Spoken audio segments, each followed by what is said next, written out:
క్రైస్తవ నిరీక్షణ గూర్చి, క్రైస్తవ మౌలిక విషయాలను గూర్చిన మూలాలు మరొక్కసారి నెమరు వేసుకోవడం మనకు ఎంతైనా అవసరం. క్రైస్తవ్యానికి లంగర్ లాంటిది, క్రైస్తవ్యానికి ఊపిరి లాంటిది. క్రైస్తవ్యం ఈరోజు జీవించి ఉంది అంటే ఆ విశ్వాసం వెనకున్న ఒక నిగూఢమైన సత్యం ఉంది. దాని అర్థం మనుష్యుడు ఒకరోజు తిరిగి బతుకుతాడు. నిద్రించిన వారు మరలా ఒకరోజు తిరిగి లేస్తారు. ఇది ఏదో కాలయాపనకి కవి చెప్పిన మాట కాదు.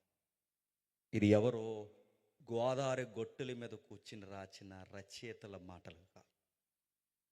ఇది ఎవరో చెబితే ఈ పుక్కిటి పురాణాల్లో ఇది ఒక కథ రమ్యంగా ఉంటుందని పుట్టించిన పుక్కిటి పురాణం కాదు.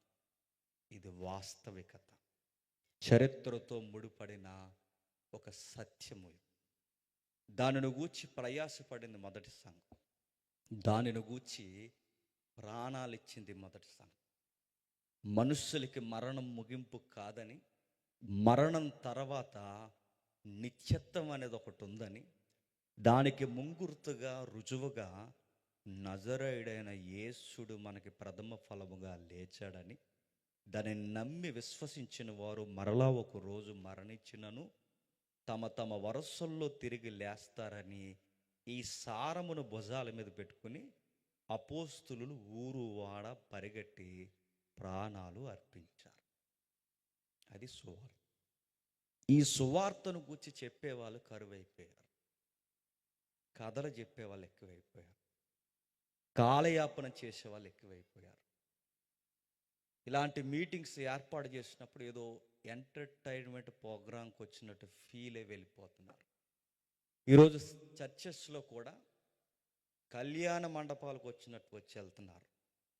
ఈరోజు సంఘాల్లో కూడా ఏదో ఫంక్షన్కి వచ్చినట్టు వెళ్తున్నారు. నరునికి వెనకాల దాక్కుని ఉన్న మరణాన్ని జయించే విశ్వాసం పట్ల లోతైన వేరును సంపాదించుకోలేకపోతారు. అందుకే దీనిని గూర్చి ఎలా ఫైట్ చేయాలి, దీనిని గూర్చి ఎలా సాతాను ఎదుట అనేకులను రక్షించాలి అంటే ఒక కేస్ స్టడీ ఉంది బైబిల్లో. నాకు చాలా ఇష్టమైనది. నా బాధలలో నాకు ధైర్యం ఇచ్చిన ఒక వ్యక్తి జీవిత చరిత్ర, సువార్త ముడిపడిన చరిత్ర, ఒక ఖైదీ చరిత్ర, కోర్టులో నిలబడి బోన్లో నిలబడిన ఒక ఖైదీ హృదయంలో ఉన్న చరిత్ర. చూద్దాం ఒకసారి, చూద్దాం. అపోస్తుల కార్యం 26వ అధ్యాయం. అపోస్తుల కార్యం నేను చెబుతున్న మాట మీరు చూడాలి. ఇది చరిత్ర. మీరు అర్థం చేసుకునే ప్రయత్నం చేస్తే నేను లోతుకెళ్ళే ప్రయత్నం చేస్తాను. ఎవరైనా మీరు ఎటకారంగా తీసుకుంటే నేను చెప్తున్నాను, చెప్పే వాక్యాన్ని కూడా చెప్పకుండా ఆగిపోతాను. అక్కడ కొంచెం సీరియస్గా నేను చెప్తున్న వాక్యాన్ని వినండి. అపోస్తుల కార్యములు 26వ అధ్యాయం మొదటి వచనం నుండి. అగ్రిప్ప పౌలును చూచి, అగ్రిప్ప పౌలును చూసి నీ పక్షమున చెప్పుకొనుటకు నీకు సెలవైనదనెను. అప్పుడు పౌలు ఆగుదాం. బ్రీఫ్గా కొంచెం చరిత్ర తెలియాలి. అగ్రిప్ప అని ఒక చక్రవర్తి ఉన్నాడు, లేదా ఒక రాజు ఉన్నాడు. ఆ రాజు ప్రజలందరిని ఏర్పాటు చేసి ప్రజాకోర్టు పైన సింహాసనం మీద కూర్చుని ఉన్నాడు. సీన్ మీకు అర్థం అవ్వాలి. పబ్లిక్ ఎలా అయితే ఇప్పుడు నా చుట్టూ ఎలా అయితే కూర్చున్నారో, ఇలా జనాలు, యూదులు, రోమీలు, అధికారులు, సైనికులు, రకరకాల మనుషులు సింహాసనం చుట్టూ ఆసీనులై ఉన్నారు. జడ్జిమెంట్ ఇవ్వడానికి అగ్రిప్ప రాజు పైన ఉన్నాడు. జడ్జిమెంట్ ఖైదీకి ఇచ్చేటప్పుడు చివరి పలుకులుగా లేదా వాంగ్మూలం ఏమైనా ఉందా చెప్పుకో అని. కేసుని బట్టి భయపడిపోయిన వాడైతే కాళ్ళు చేతులు వనికి ఇలా చేతులు కట్టుకుని, అయ్యా నాకు పిల్ల పాపలు ఉన్నారయ్యా, దయచేసి నన్ను క్షమించేయండి అయ్యా అంటారు. కోర్టు అది. కేసు పట్ల, భవిష్యత్తు పట్ల భయం పెరిగిన వాడు ఏమంటాడంటే, నాకు బతకాలని లేదు, నా గాని శిక్ష చేశారంటే సూసైడ్ చేసుకుంటానని బెదిరిస్తారు. ఈయన అందరిలాంటి ఖైదీ కాదు, ధైర్యశాలి. ఈ ఖైదీ పిల్లా పాపల కోసం బతికే ఖైదీ కాదు, సువార్తనే ఊపిరిగా తీసుకుని బతుకుతున్న ఖైదీ. ఈ ఖైదీ గుట్కాలమ్మో, కైనీలమ్మో, పాన్పరాకులమ్మో, లేదా ఈ భయంకరమైన గంజాలమ్ముతూనో రకరకాల నేర ప్రవృత్తిలో దొరికిన ఖైదీ కాదు. సువార్త చెప్తున్నందుకు అరెస్ట్ చేయబడిన ఖైదీ. ప్రభు అయిన యేసుక్రీస్తు వారు కూర్చిన పునరుద్ధానాన్ని గురించి, అంటే మనుష్యులు ఒక రోజు తిరిగి బతుకుతారు అన్న వార్త భుజాల మీద వేసుకుని ఊరు వాడ చెబుతున్నందుకు గవర్నమెంట్ అరెస్ట్ చేసేలా ఇరికించేశారు. ఆ టైంలో జడ్జిమెంట్ డే వచ్చేసింది. అగ్రిప్పరాజు అంటున్నాడు, అగ్రిప్పరాజు అంటూ, పౌలు, నువ్వేదైనా చెప్పుకోవాలని ఉంటే నీ పక్షమున నీకు డిఫెన్స్ లాయర్ కూడా లేడు. నీ గవర్నమెంట్ ప్రౌడ్గా ఇచ్చే పీపీ కూడా లేడు. నీకెవ్వరు గవర్నమెంట్ పక్షాన వాదించే న్యాయవాది లేడు. నువ్వు ప్రైవేట్గా పెట్టుకునే అడ్వకేట్ లేడు. నువ్వు వాదించుకోవడానికి, నీ పక్షాన్ని నిలబడడానికి ఎవరికి రైట్ లేదు. వాడి గుండెల్లో ధైర్యం లేదు. నీ కేసు ఏదో నువ్వే వాదించుకో. ఏమంటావు పౌలు? మనమైతే ఏమంటామండి? పెదరాయుడు తీర్పులు తెలుసుగా మనకు. పెదరాయుడు తీర్పు దాన్ని చూసి మనకు పెదరాయులు తయారైపోతారు మన ఈదిలో. ఈ పెదరాయుడు తీర్పులు అడుగుతారు, ఎరా ఎందుకు దొంగతనం చేశారంటే, ఆకలేసింది అయ్యగారు అన్నారు. క్షమించేయండి రా అన్నాడు. నీకు డెప్ప ఉప్మా అయిపోయే తీర్పు అని చెప్పిన, ఇది పెదరాయుడు కాదు, పెదరాయులకు బాబు లాంటి తీర్పు అక్కడ ఉంది. చూసుకో. Law is a universe law, Romans law. ప్రపంచాన్ని ఒక తాటి మీదకి తీసుకొచ్చిన ఒక భయంకరమైన చట్ట పరిధిలో ఉన్నారు. ఇక్కడ వరకు, మన ఇండియా బోర్డర్ వరకు రోమ్ సామ్రాజ్యం వెలసిల్లింది. రోమీలు, నేను చెప్పేది సౌలుల కోసం కాదు, శాతవాహనుల కోసం కాదు, మన దరిదాపుల్లో తిరిగిన ఈ రాజమహేంద్రుల ఈ వంశ పారంపర, ఈ లౌకిక చరిత్ర కాదని చెప్పేది వరల్డ్ హిస్టరీ, రోమ్ చరిత్ర. ఆ చరిత్రకు భయంకరమైన చట్టం అది. చట్టాలను కూర్చిన అవగాహన ఉన్న వారి మధ్య, చట్ట కోవిదుల మధ్య, అధికారుల మధ్య ఒక క్రైస్తవ సువార్తకు నిలబెట్టేశారు. ఇలాంటి సీన్స్ ఇప్పుడే మెల్లమెల్లగా మన ఏపీలో కూడా వస్తున్నాయి. అడుగుతున్నాను, అప్పుడు పాడండి పాటలు ఎంతమంది పాడతారు? యేసు ప్రభు పేరెత్తితే గొంతు మీద కత్తెట్టే రోజులు స్టార్ట్ అయ్యాయి. చూస్తున్నారా వార్తలు? మందిరాలు కట్టి, మీరు చూస్తున్నారు లేదో, మందిరాలు కట్టి మతాన్ని రుద్ది ప్రధానమంత్రులు, మంత్రులు సైతం ఈరోజు మన లోకల్ స్టేట్ గవర్నమెంట్ వరకు అందరినీ అక్కడ కూర్చోవాలని శాసనం చేస్తున్నారంటే ఏదో జరుగుతుంది అనుకోకండి. భవిష్యత్తు కాలం ఏంటి చెప్తున్నా, అందరికీ తాట తీసే రోజుల దగ్గరకు వస్తున్నాయి. ఆ రోజు తేలిపోతారు ఒరిజినల్ క్రైస్తువులు ఎవరో, డూప్లికేట్ క్రైస్తువులు. ఆ రోజు తెలిసిపోతారు. ఎవడైనా యేసు నామమునెత్తితే చంపేస్తారు. మణిపూర్లో యేసు ప్రభు కొరకైనట్టు గొడవ. మన ఈశాన్య రాష్ట్రంలో యేసు ప్రభుని నమ్ముకున్నందుకే ఈరోజు భారతదేశంలో క్రిస్టియానిటీ ఎక్కువ ఉన్న రాష్ట్రాలు ఈశాన్య రాష్ట్రాలు. మణిపూర్ ఏదైతుందో, ఆ నేపాల్, మణిపూర్ బోర్డర్, ఆ బంగ్లాదేశ్ బోర్డర్ వరకు ఈ రాష్ట్రాలని ఎందుకు దులుమాడేస్తున్నారు? పక్కా నేను చెబుతున్నాను, ఈ గవర్నమెంట్లు క్రైస్తవ్యం మీద కన్నేసేసాయి. ఏదో ఒక రోజు క్రైస్తవ్యం లేకుండా ఒక నామ జపాన్ని చేయించాలని బలవంతంగా రుద్దుతున్నారు.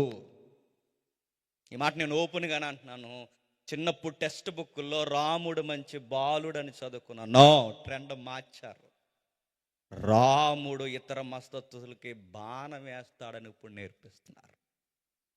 చిన్నప్పుడు పలానా ఆయన మంచి బాలుడని ఒక ఇతిహాసాల స్లోగన్ చదివినట్టు చదివే వాళ్ళు ఇప్పుడు మార్చేశారు. ఒక ప్రేమ, సంస్కృతి, బుద్ధి, మంచి పదాలు నేర్పించే రోజులు పోయాయి.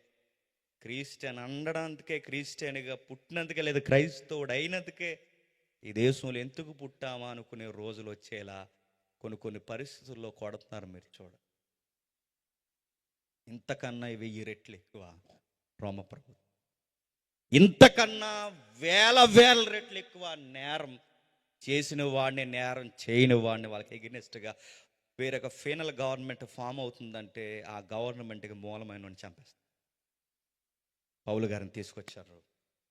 కొత్త ప్రజానికాన్ని ఏదో ఫామ్ చేస్తున్నారండి వీళ్ళందరూ కలిసి. దానికి కీ రోల్గా పనిచేస్తున్నాడు ఈ పౌలు అనే వ్యక్తి అని యూదులు, దేవుని పిల్లలని చెప్పుకున్న యూదులు కావాలని పౌలు గారి మీద గవర్నమెంట్ని ఉసుగొల్పేస్తారు. మన శత్రువులు ఎక్కడుంటారు చెప్పనా? చెప్పండి. ఇంకో మాట చెప్పండి. మన చర్చిలోనే ఉంటారు. నేను చెప్తాను. అలా ఎలా ఉంటారండి అంటే అలాగే ఉంటారు. మీరు గమనించండి. కావాలంటే ఎలక్షన్ టైం రానియండి, సంఘాలని తాకటెట్టేస్తున్నారండి. సంఘాలు గవర్నమెంట్కి అద్దెకి ఇచ్చేసినట్టు ఇచ్చేస్తున్నారు. శత్రువర్గం, రే మీ క్రిస్టియన్ ఓటింగ్ ఏంట్రా, మీ సంగతి ఏంటంటే, అయ్యా మాది 5,000 ఓటింగ్ అయ్యా, సాయంత్రం వచ్చి కళ్ళు అన్నారు. అయిపోయింది, అమ్మేశారు. మీ ఓటింగ్ ఎంతరా, ఇంత అయ్యా, రేపు వచ్చి కనబడి ఆదివారం నాడు. అలాగే మీలో ఏమైనా జరిగితే చెప్పండి, చిన్న ఈవెంట్కి పిలవడం మమ్మల్ని. అమ్మేస్తున్నారు. ఆ రోజుల్లో అయినా ఈ రోజుల్లో అయినా క్రైస్తవ్యాన్ని బాగా చూడండి. మన పక్కనే ఉంటారు యూదులు. ఎవరో కాదండి, సొంత స్వజనులు. పౌలు గారికి సొంతోళ్ళు ఆయన మీద కేసేటేస్తారు. సొంతోళ్ళే, ఇదిగో మావాడు కాదు, నజరేయుడైన యేసుని ప్రకటిస్తున్నాడు, వీడు మాకు సంబంధం లేదు. ఆ యేసు బతుకున్నంత కాలం గవర్నమెంట్కి వ్యతిరేకంగా కొంతమందిని పోగేశాడు. ఇప్పుడు దాన్ని కొనసాగిస్తున్నాడు ఈ పౌలు అనే వ్యక్తి. ఈ పౌలు మాకు సంబంధం లేదు, ఈ పౌలును మట్టు పెట్టండి, చంపేయండి అని. సొంతోళ్ళే సొంతోడిని చంపేయమన్నారండి. మనోళ్ళే మనల్ని కూడా చంపేసే రోజులు వస్తాయి, గుర్తుపెట్టు. సొంతోడిని ఎందుకు మరి వీళ్ళే చంపచ్చుగా, వీళ్ళు చంపరు. ఎందుకంటే రోమా ప్రభుత్వం కింద ఉన్న చట్టం ఏంటంటే నరహత్య మరొక నరుడు చేయకూడదు. ఎవడైనా చంపితే గవర్నమెంట్ చంపాలి తప్ప మీరు ఎవడైనా చంపాడా మీ పూసలు కదిలిపోతాయని చెప్పారు ఆ రోజు. అందుకే వాళ్ళకి చెప్పారు. అందుకే వీళ్ళు ఎంత తెలివిగా చూడండి, కేసు పెట్టి కేసు బనాయించి ముద్దాయిని చేసి తీసుకెళ్ళి లోపలకు తోసి, ఆ తోసిన కేసు మొదలుపెట్టారు. చాలా మంది గవర్నర్స్ వస్తున్నారు. ఎందుకంటే ఇది గవర్నర్ ట్యాగల్ చేయాల్సిన కేసు. ఇది చిన్న కేసు కాదు, ఇది మత విశ్వాసాలకు సంబంధించిన కేసు. లోకల్ కొన్ని అధికారులు ఎవరైతే ఉన్నారో ఈ నార్త్ అంటే యెరూషలేముకి నార్త్ సౌత్ ఏరియాలో ఎవరైతే ఉన్నారో ఈ అధికారులు వస్తూ పోతే ఉండేవారు. లోకల్ అధికారులు వచ్చారు పోయారు. ఫేస్ట్ లాంటి వాళ్ళు వచ్చారు పోయారు. కానీ పౌలు కేసు మాత్రం ఎవడ తేల్తలే. పౌలు ముద్దాయిగా అలాగే వదిలేశారు. చాలా మంది అధికారులు మాడుతున్నారు. మొన్న ఒక ఆఫీసర్ వచ్చాడు, అంతకుముందు ఒక ఆఫీసర్ వచ్చాడు, అంతకుముందు ఒక ఆఫీసర్ వచ్చాడు, అంతకుముందు ఒక గవర్నర్ వచ్చాడు, అంతకుముందు ఒక గవర్నర్ వచ్చాడు, నిన్న ఒక గవర్నర్ వచ్చాడు. కానీ ఎంతమంది గవర్నర్లు వచ్చినా, ఎంతమంది ఆఫీసర్స్ వచ్చినా పౌలు కేసు తేల్చట్లేదు. కారణం అది సీమల పొట్ల లాంటిది ఆ కేసు. అది ఆ కేసు ఎలాంటిదంటే అది మెల్లమెల్లగా పౌలు గారి యొక్క కేసు పొలిటికల్ ఇష్యూ అయిపోయింది. రాజకీయాల రంపు దిగిపోయింది అందులోకి. రాజకీయాల బెడదందుకు పౌలు గారి కేసు ఎవడైనా దాన్ని టచ్ చేశాడో అది గవర్నమెంట్కి ప్రాబ్లం. ఎందుకంటే యూదులు చంపేయమన్నారు కదా, యూదులు శిక్షించేమన్నారు. గవర్నమెంట్ గుడ్డుగా కానీ ఏదైనా చేసింది అనుకోండి, పౌలుకి పౌరసత్వం ఉందట. ఏంటి చూసారే, పాట పాడతారా? పౌలు గారికి ఒక పౌరసత్వం ఉంది. ఏ పౌరసత్వం? రోమీయుడు. ఆ సిటిజన్షిప్ చాలా రాయల్ సిటిజన్షిప్. అది రోమీయుడు అనే ఒక పౌరసత్వం ఉంది. ఇప్పుడు ఒక రోమీయుడిని చంపారో రోమీలు ఓడిపోతారు. అలా చంపకుండా ఉన్నారో యూదులు ఎందుకు మాకు సపోర్ట్ ఇవ్వట్లేదు, మీ బోర్డు గవర్నమెంట్ మాకు వద్దని యూదులే గవర్నమెంట్ మీద తిరగబడిపోతారు. అంటే ఇప్పుడు యూదుల వలన ప్రమాదం ఉంది, ఇటు రోమీల వలన ప్రమాదం ఉంది.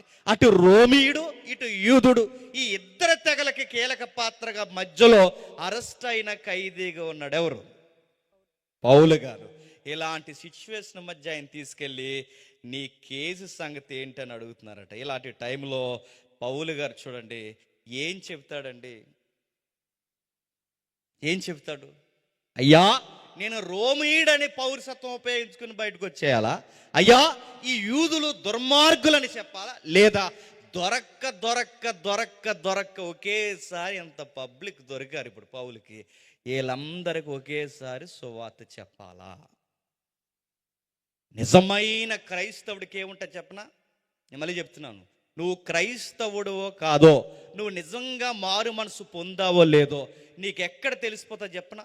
నీకు ఎవరైనా జనాభా కానీ కొత్తోళ్ళు కానీ దొరికినప్పుడు వాళ్ళని ఎలా మార్చాలా, ప్రభు వైపుకి ఎలా తిప్పాలన్న ఊహ నీకు ఎప్పుడైతే వస్తాదో అప్పుడు నువ్వు క్రైస్తవు. నీకు జనాలను చూసిన వెంటనే నీకు ఏ ఊహ రావట్లేదు, ఏ భారం రావట్లేదంటే అసలు నువ్వు క్రైస్తవుడే కాదు, నువ్వే మారలేదు. ముందు మారిన వాడికి ఒక స్లోగన్ ఉంటుంది లోపల, ఏంటో తెలుసా? శ్వాసలా ఆడుతుంటుంది, సమయమందును అసమయమందు ప్రయాసపడాలి. ఇతరులు ఎక్కడైనా నలుగురు దొరికితే వాళ్ళకి సువార్త చెప్పి బాప్టిజాల వరకు ఎలా నడిపించాలని ఒక నిజ క్రైస్తవుడు మైండ్లో ఇది తిరుగుతూ ఉంటుందండి. ఏం పట్టణ క్రైస్తవులే, గుర్తుపెట్టుకోండి. జనాల పోగైనా చుట్టాలు ఇంటికి వచ్చినా ఏమీ పట్టనట్టుగా నీ పనులు నువ్వు చేసుకుంటూ తిరుగుతున్నావంటే నీకు సువార్త భారం బుర్రకి ఎక్కలేదు. పౌలు గారు ఎలాంటి వాళ్ళు చేసినా, ఇప్పుడు ఏమాత్రం ఈయన తేడాగా మాట్లాడినా, ఏమాత్రం ఈయన మాటలు తేడాగా వచ్చినా పౌలు గారు పీక మీద రెడీగా ఉంది. ఏంటి చెప్పండి? కత్తి ఉంది, ఉరుతాడు. ఏమాత్రం తేడాగా మాట్లాడిన పౌలు గారిని ఉంచరు. కోర్టులో ఎలా పడితే అలా మాట్లాడకూడదు, తెలుసా? కోర్టులో మాట్లాడాలని పోలీసుడికి చెప్తున్నాను, వినండి. కోర్టులో మాట్లాడాలంటే మధ్యలో వెళ్ళిపోయి నీకు తెలుగు సినిమాలు జీవించినట్టు ఆపండ్రా అంటూ ఊరుకోరు, డెప్ మీద ఊడేస్తారు. అక్కడ అలా పడతా అలా మాట్లాడతారు. తప్పయ్యా, వాళ్ళు చెబుతున్నది తప్పయ్యా అని నువ్వు బోందుకు వచ్చేస్తే మక్కులు ఎర్రగొట్టేస్తారు. అక్కడ రియల్ కోర్టులో అలా ఉండదు. రియల్ కోర్టులో బోనే ఉండదు, తెలుసా? చేతులు మడతెట్టుకోవాలి, బటన్స్ పెట్టుకోవాలి, క్లిప్ పై బటన్స్ పెట్టుకోవాలి, పద్ధతిగా నిలబడాలి, రెండు కాళ్ళు అటెన్షన్లో ఉండాలి, చూపు నేరుగా జడ్జి గారిని చూస్తూ ఉండాలి, అటు ఇటు దిక్కులు చూడగా. ఎందుకంటే నీ బిహేవియర్ని బట్టి కూడా అక్కడ మార్కులు వేస్తారు, గుర్తుపెట్టుకో. మాట తేడా వచ్చి వాళ్ళు ఏదో చెప్తున్నారని నువ్వు కంగారడిపోయి ఇదిలో మాట్లాడినట్టు మాట్లాడితే నీ కేసుకు నువ్వే పెద్ద ఉరుతాడైపోతావు.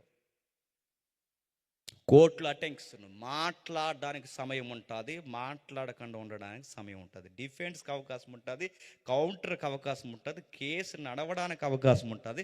ఇదంతా ఒక సెక్షన్ వేసి నడుస్తుంటుంది. ఇది అర్థం అవ్వాలి మనకు. పౌలు నీలాటోడు నాలాటోడు కాదు, తెలివైనడు. రోమ్ చట్టాన్ని చదివేశాడు. క్రైస్తవుడు మరలా అడుగుతున్నాను, ఈ ఉన్నతమైన సువార్తను బయటకు పట్టుకెళ్ళి ప్రకటించాలంటే బైబిల్ ఒక్కటే కాదు, నేను మళ్ళీ చెప్తున్నాను, కాస్త లోకం ఎలా ఉందో కూడా చదవాలి. ప్రతిదానికి తయారైపోకూడదు. నేను మధ్య ఒక జోక్ చెప్పాను, మీకు కూడా చెప్తాను. కొంచెం హార్ట్గా ఉందిగా, కొంచెం నవ్వుకోండి. ఒకడు డాక్టర్ గారి దగ్గరికి వెళ్ళాడు. వెళ్ళి వైద్యం చేయించుకుంటున్నప్పుడు డాక్టర్ గారు అన్నారు, నీ ఆరోగ్యం తేడా అవుతుంది, నైట్ టైం కొంచెం ఫుడ్ తగ్గించి లావ్ అయిపోతున్నావు అని చెప్పారు.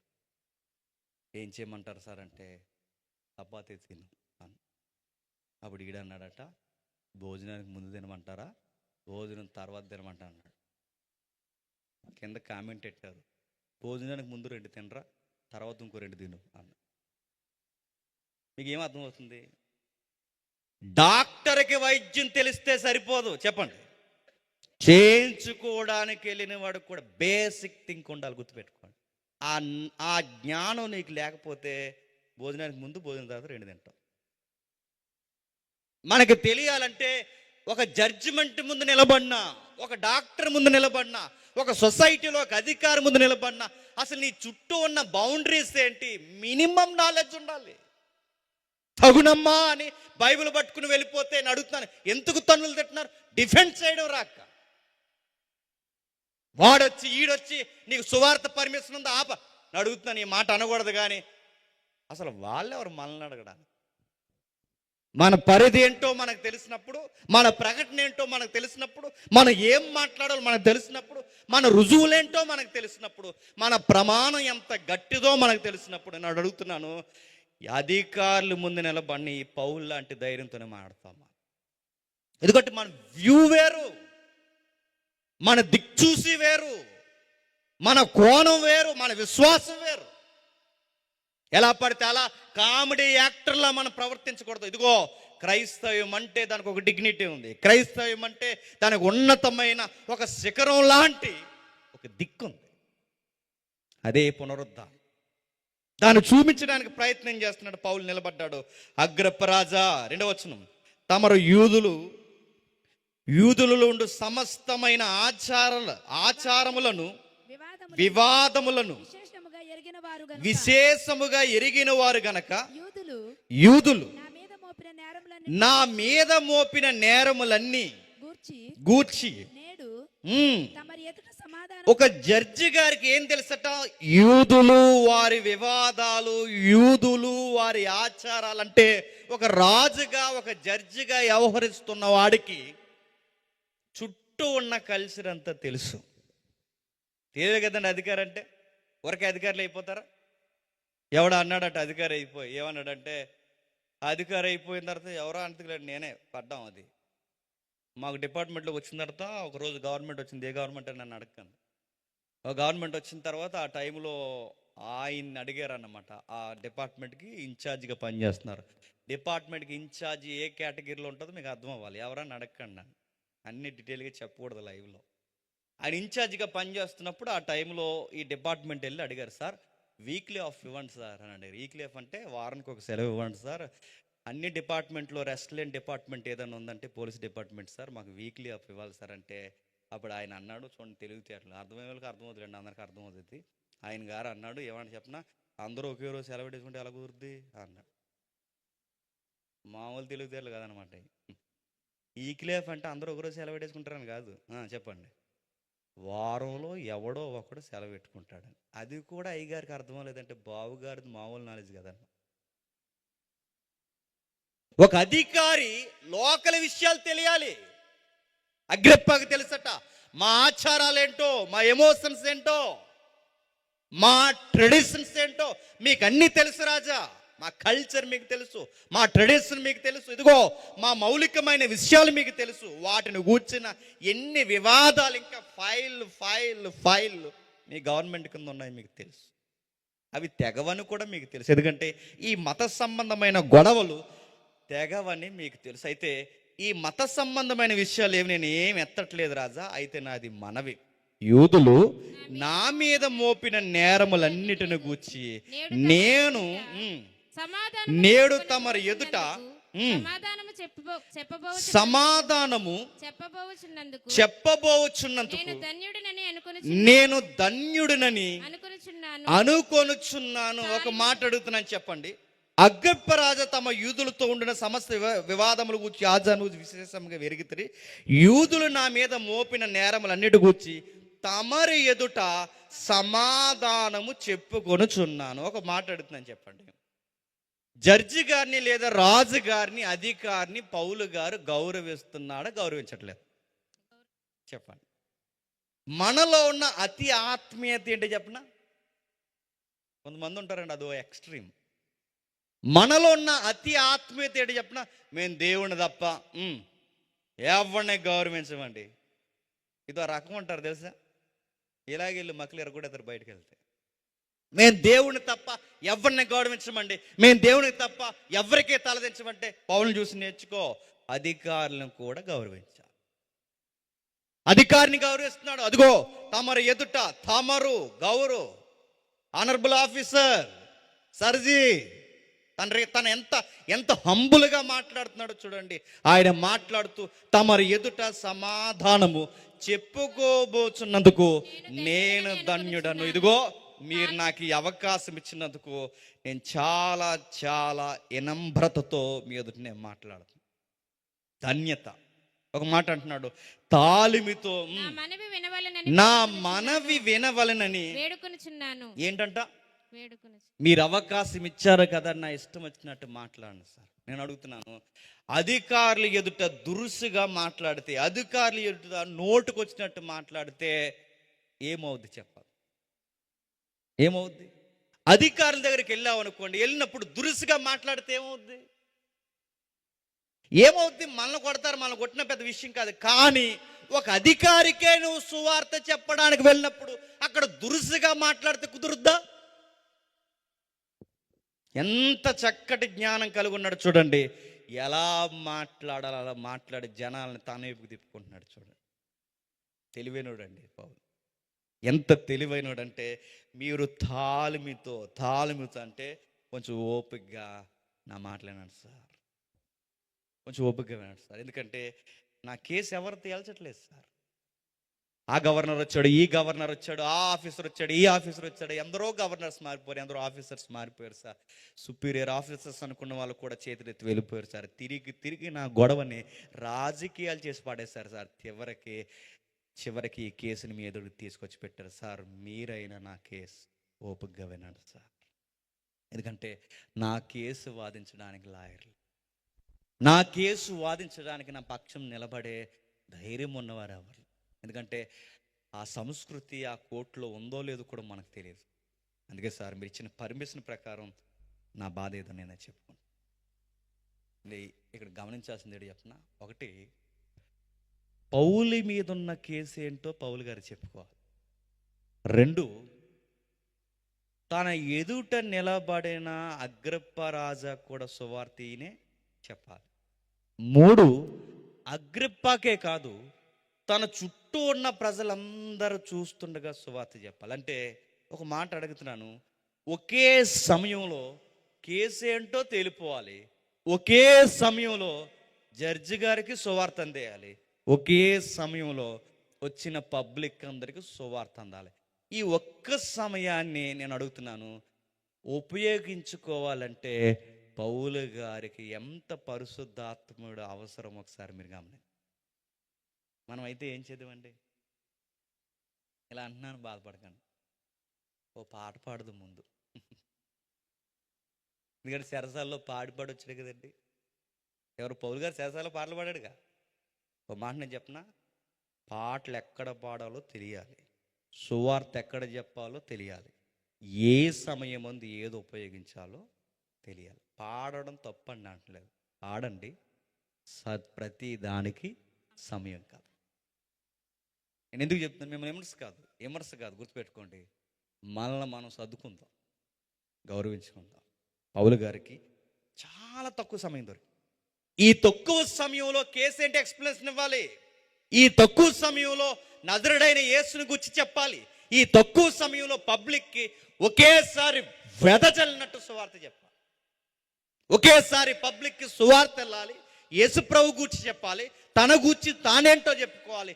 ఇవన్నీ చెప్పుకోవాలంటే ఆ నిలబడిన గుండెల్లో, ఆ ఖైదీ గుండెల్లో ఉండదండి చెప్పిన, నా గురించి ఏమైనా తర్వాత ముందు సువార్తలోకి వీళ్ళందరినీ తిప్పాలి. నిలబడ్డాడు, మాట్లాడుతున్నాడు, ప్రొఫైల్ స్టార్ట్ చేస్తున్నాడు చూడు 4వ వచనంలో. మొదటి నుండి, యెరూషలేములో నా జనము మధ్య బాల్యము నుండి నేను బ్రతికిన బ్రతుకు ఎలాంటిదో యూదులందరూ ఎరుగుదురు. వారు మొదటి నుండి నన్ను ఎరిగిన వాడు గనక సాక్ష్యమిచ్చుటకు వారికి ఇష్టమైతే నేను మన మతములోని బహునిష్టగల తెగను అనుసరించి పరిసయ్యుడుగా ప్రవర్తించినట్లు చెప్పగలరు. ఆగుదాం. ఏమని చెప్తున్నాడండి?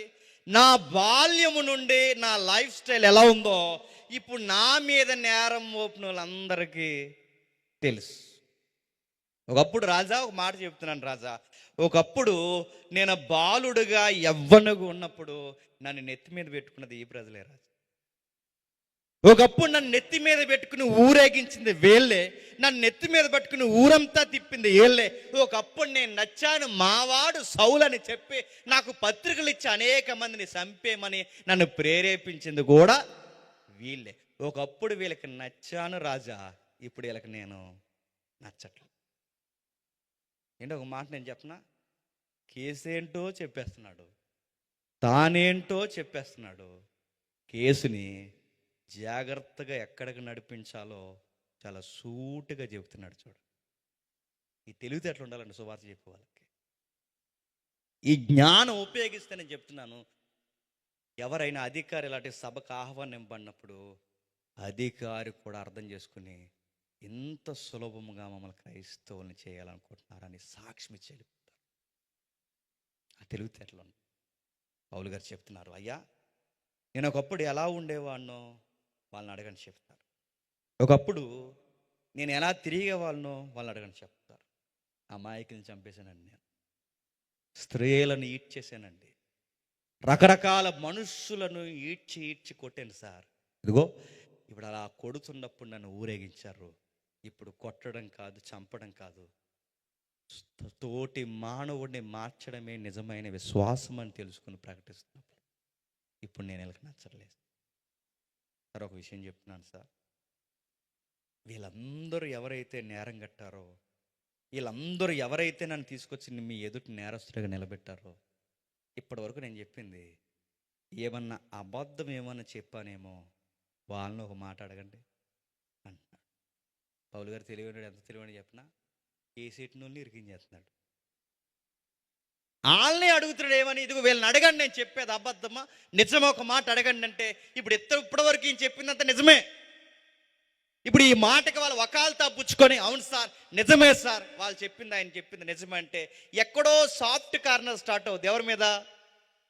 పౌలు మీద. అంటే ఇప్పుడు ఈ నిజమే చెబుతున్నాడన్న ఒక పాయింట్ జడ్జి మైండ్లో పడాలి. జడ్జి మైండ్లో పడాలంటే ఎవరైతే శత్రుత్వంగా చూసారో ఆ శత్రువుల్నే ఏం చేశాడు చెప్పండి? సాక్షులను చేశాడు. ఎవరైతే నింద మోపారో ఆ నింద మోపిన వారిని సాక్షులుగా చేసి మెల్లమెల్లగా వారిని ఎలా తీసుకెళ్తున్నాడు చూడండి. అయ్యా నీకు విషయం చెప్పాలి, ఇప్పుడైతే దేవుడు మన పితరులకు చేసిన వాగ్దాన విషయమై నిరీక్షణను గూర్చి నేను విమర్శింపబడుటకు నిలిచి ఉన్నాను. మన 12 గోత్రముల వారు ఎడతెగక దివారాత్రులు దేవుణ్ణి సేవించుచు ఆ వాగ్దానము పొందుదమని నిరీక్షించుచున్నారు. ఓ రాజా, ఈ నిరీక్షణ విషయమై యూదులు నా మీద నేరము మోపి ఉన్నారు. కేసులో కీలకమైన పాయింట్, కేసులో లేదా ఈ స్టేట్మెంట్లో కీలకమైన లైన్ ఏంటంటే, రాజా నీకు విషయం చెప్తున్నాను, ఈ కీలకమైన కేసులో కీలకమైన పాయింట్ నేను ప్రకటిస్తున్న ఒక విషయం ఉంది. ఆ విషయం ఏంటి చెప్తున్నా? వాగ్దానం. ఆ వాగ్దానం చెబుతున్నందుకే నా మీద పగబెట్టారు. అయినా ఒక మాట అడుగుతున్నాను రాజా, మన 12 గోత్రాలు దేనికోసం ఎదురు చూస్తున్నాయి రాజా? వాగ్దానం కొరకు. ఏ వాగ్దానం కొరకు? మన పితరులకు ఇచ్చిన వాగ్దానం. పితరులు అంటే ఎవరు? అబ్రహాము, ఇస్సాకు, యాకోబు, మోసే, యెహోషువ, సమూయేలు, దావీదు, దానియేలు, ప్రవక్తలు, మలాకి వరకు ఎవరైతే ఈ వాగ్దానం గురించి ప్రకటించారో నేను ఆ వాగ్దానం చెబుతున్నందుకే నన్ను నేరస్తుని చేశారు. విచిత్రం ఏంటి చెప్పనా? నన్ను నేరస్తుని చేస్తున్నారంటే ఈ వాగ్దానాలు పుచ్చుకుని నాకన్నా ముందు ప్రకటించిన అబ్రహామును కూడా మీరు ఏం చేస్తున్నారు? కేసు ఎలా తిప్పుతున్నాడు చూడండి. మీకు అర్థమవుతుందో లేదో, అర్థమైపోయిన మొక్కలు కొంచెం చెప్పి అర్థమైనట్టు ఎట్టండి, బండి ముందుకెళ్తుంది. ఎంత తెలుగుగా చెప్తున్నాడు చూడండి. అయ్యా నన్ను నేరస్తుడు అంటున్నారు, నా మీద నేరం ఏం మోపారు? నేను దొంగతనాలు చేయలా,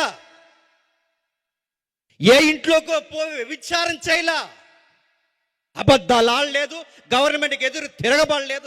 నా మీద వీళ్ళు పెట్టిన కేసు, ఆ కేసులో కీలకమైన స్టేట్మెంట్ లేదా ఆ కాపీలో రాసిన మౌలికమైన విషయం ఏంటంటే, ఇదిగో నేను ఒక వాగ్దానం ప్రకటిస్తున్నాను. ఆ వాగ్దానం నేనేదో ఇప్పటికిప్పుడు రాసుకుని వచ్చింది కాదు, ఇప్పటికిప్పుడు నేను పుట్టించింది కాదు, ఇప్పటికిప్పుడు నేను తెచ్చింది కాదు, ఇది నా ఊహల్లో నుంచి కొత్తగా వెలువరించింది కాదు. ఇది ఎప్పుడుదో తెలుసా? మన పితరుల దగ్గర నుంచి ఉన్నదే. మన పితరులు ఎవరు? అబ్రహాము. మన పితరులు ఎవరు? ఇస్సాకు, యాకోబులు. ఎవరైతే ఉన్నారో మోసే, దానియేలు, ఈ ప్రవక్తలందరూ ఏ వాగ్దానం గురించి ప్రకటించారో ఆ వాగ్దానాన్ని గురించి చెబుతున్నానయ్యా. ఆ వాగ్దానాన్ని గురించి చెబుతున్నందుకు నన్ను అరెస్ట్ చేసి ఈ సంవత్సరాలు ఈ జైల్లో పడేసి నన్ను ఇబ్బంది పెట్టారు. పౌలు గారు ఉన్న జైలు ఎలాంటిది తెలుసా? చూడండి, అప్పుడప్పుడు గూగుల్లో చెదారం చూడకుండా గూగుల్లో అపోస్తులు పడిన బాధల యొక్క ప్లేసెస్, వాటి హిస్టరీ, వికీపీడియా కూడా ఎంతో కొంత చూపిస్తారు. చూడండి ఎంత చక్కటి వివరణ ఉందంటే పౌలు గారి యొక్క శరసాల గూర్చి. ఆయన కాళ్ళకి బండేసి బిగించారు. పెద్ద బండ అంటే మనిషి ఇంక కదలడు అనమాట. అటు కాళ్ళకి బండలేసి బిగించేస్తే ఇంక మనిషి కదలలేడు. యూరిన్ అయినా మోషన్ అయినా ఇంక అక్కడ అవ్వాలని అలాంటి అరెస్టులు చేసి. ఇంకా చెప్పనా, మనకలాగా 7 ఊసల జైలు కాదయ్యి. మన దగ్గర ఉంటాయి 7 ఊసల జైలు. ఆ 7 ఊసల ఈ జైలు కదవి. అక్కడ జైల్స్ వేరు. ఆ జైలు ఎలా ఉంటారు? రాతి త్వరలు, పెద్ద రాతి త్వర తోరుస్తారు. మీరు ఎప్పుడైనా సరదాగా ఈజిప్ట్లో కూడా ఈ సంస్కృతులన్నీ అక్కడే మిళితమై ఉన్నాయి. ఈజిప్ట్లో కూడా యోసేపు గారిని వేసిన జైలు చూడండి, రాత్రి అంతా మీకు నిద్ర రాదని నేను గ్యారంటీ ఇస్తాను. నిద్ర వద్దు ఒట్టు.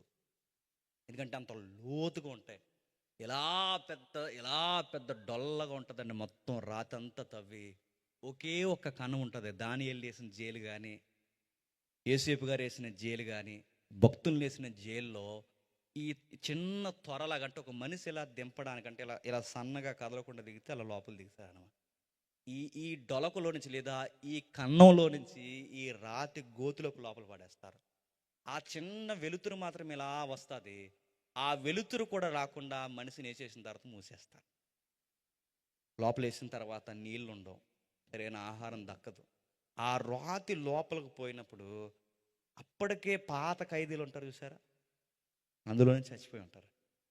ఆ చచ్చిపోయిన శవం అలా కుళ్ళిపోతే మన బాడీకి ఉండే దరిద్రం ఏంటంటే, చచ్చిపోయిన వెంటనే బద్ది పురుగు పుడుతుంది. మనకు తెలుసా, అదో రకమైన పురుగులు పుడతాయి. ఆ పురుగు చాలా పెద్ద, అంటే తినీగుళ్ళు సైజు పెరిగిపోద్ది.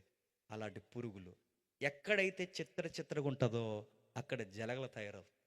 ఇలాంటి జలగలు, పురుగులు, చచ్చిన శవాలు, ఎముకలు లోపల గుట్టలుగా ఉంటే, చిత్తడిగా ఉంటే, అలాంటి చిత్తడి జైల్లో పడేశారు. ఎవరిని? పౌలు గారు. అలాంటి జైల్లో పడేశారండి. మనమైతే ఏం చేద్దాం చెప్పండి? బెంగతో చచ్చిపోదామండి. మనంత హింస పొందినా మీరు ఎలా బతుకున్నారయ్యా అంటే, మాకు ఒక హోప్ ఉంది. మీరు ఎలా ఉండగలిగారయ్యా అంటే, మాకు ఒక నిరీక్షణ ఉందన్నారు. మీరు ఎలా ఉండగలిగారయ్యా అంటే, మేము చెయ్యవలసిన భారం ఊపిరున్నంత కాలం ఉందన్న ఒక వాగ్దానం. ఏముందా ఆ వాగ్దానం అంటే, మన అబ్రహాముకి, మోసేకి, ఇస్సాకుకి, యాకోబుకి, ఎవరైతే దానియేలు, దావీదు మన పితరులకు ఇచ్చిన ఒక వాగ్దానం ఉంది. ఆ వాగ్దానాన్ని నేను కల్లారా చూశాను. ఎవరా వాగ్దానం?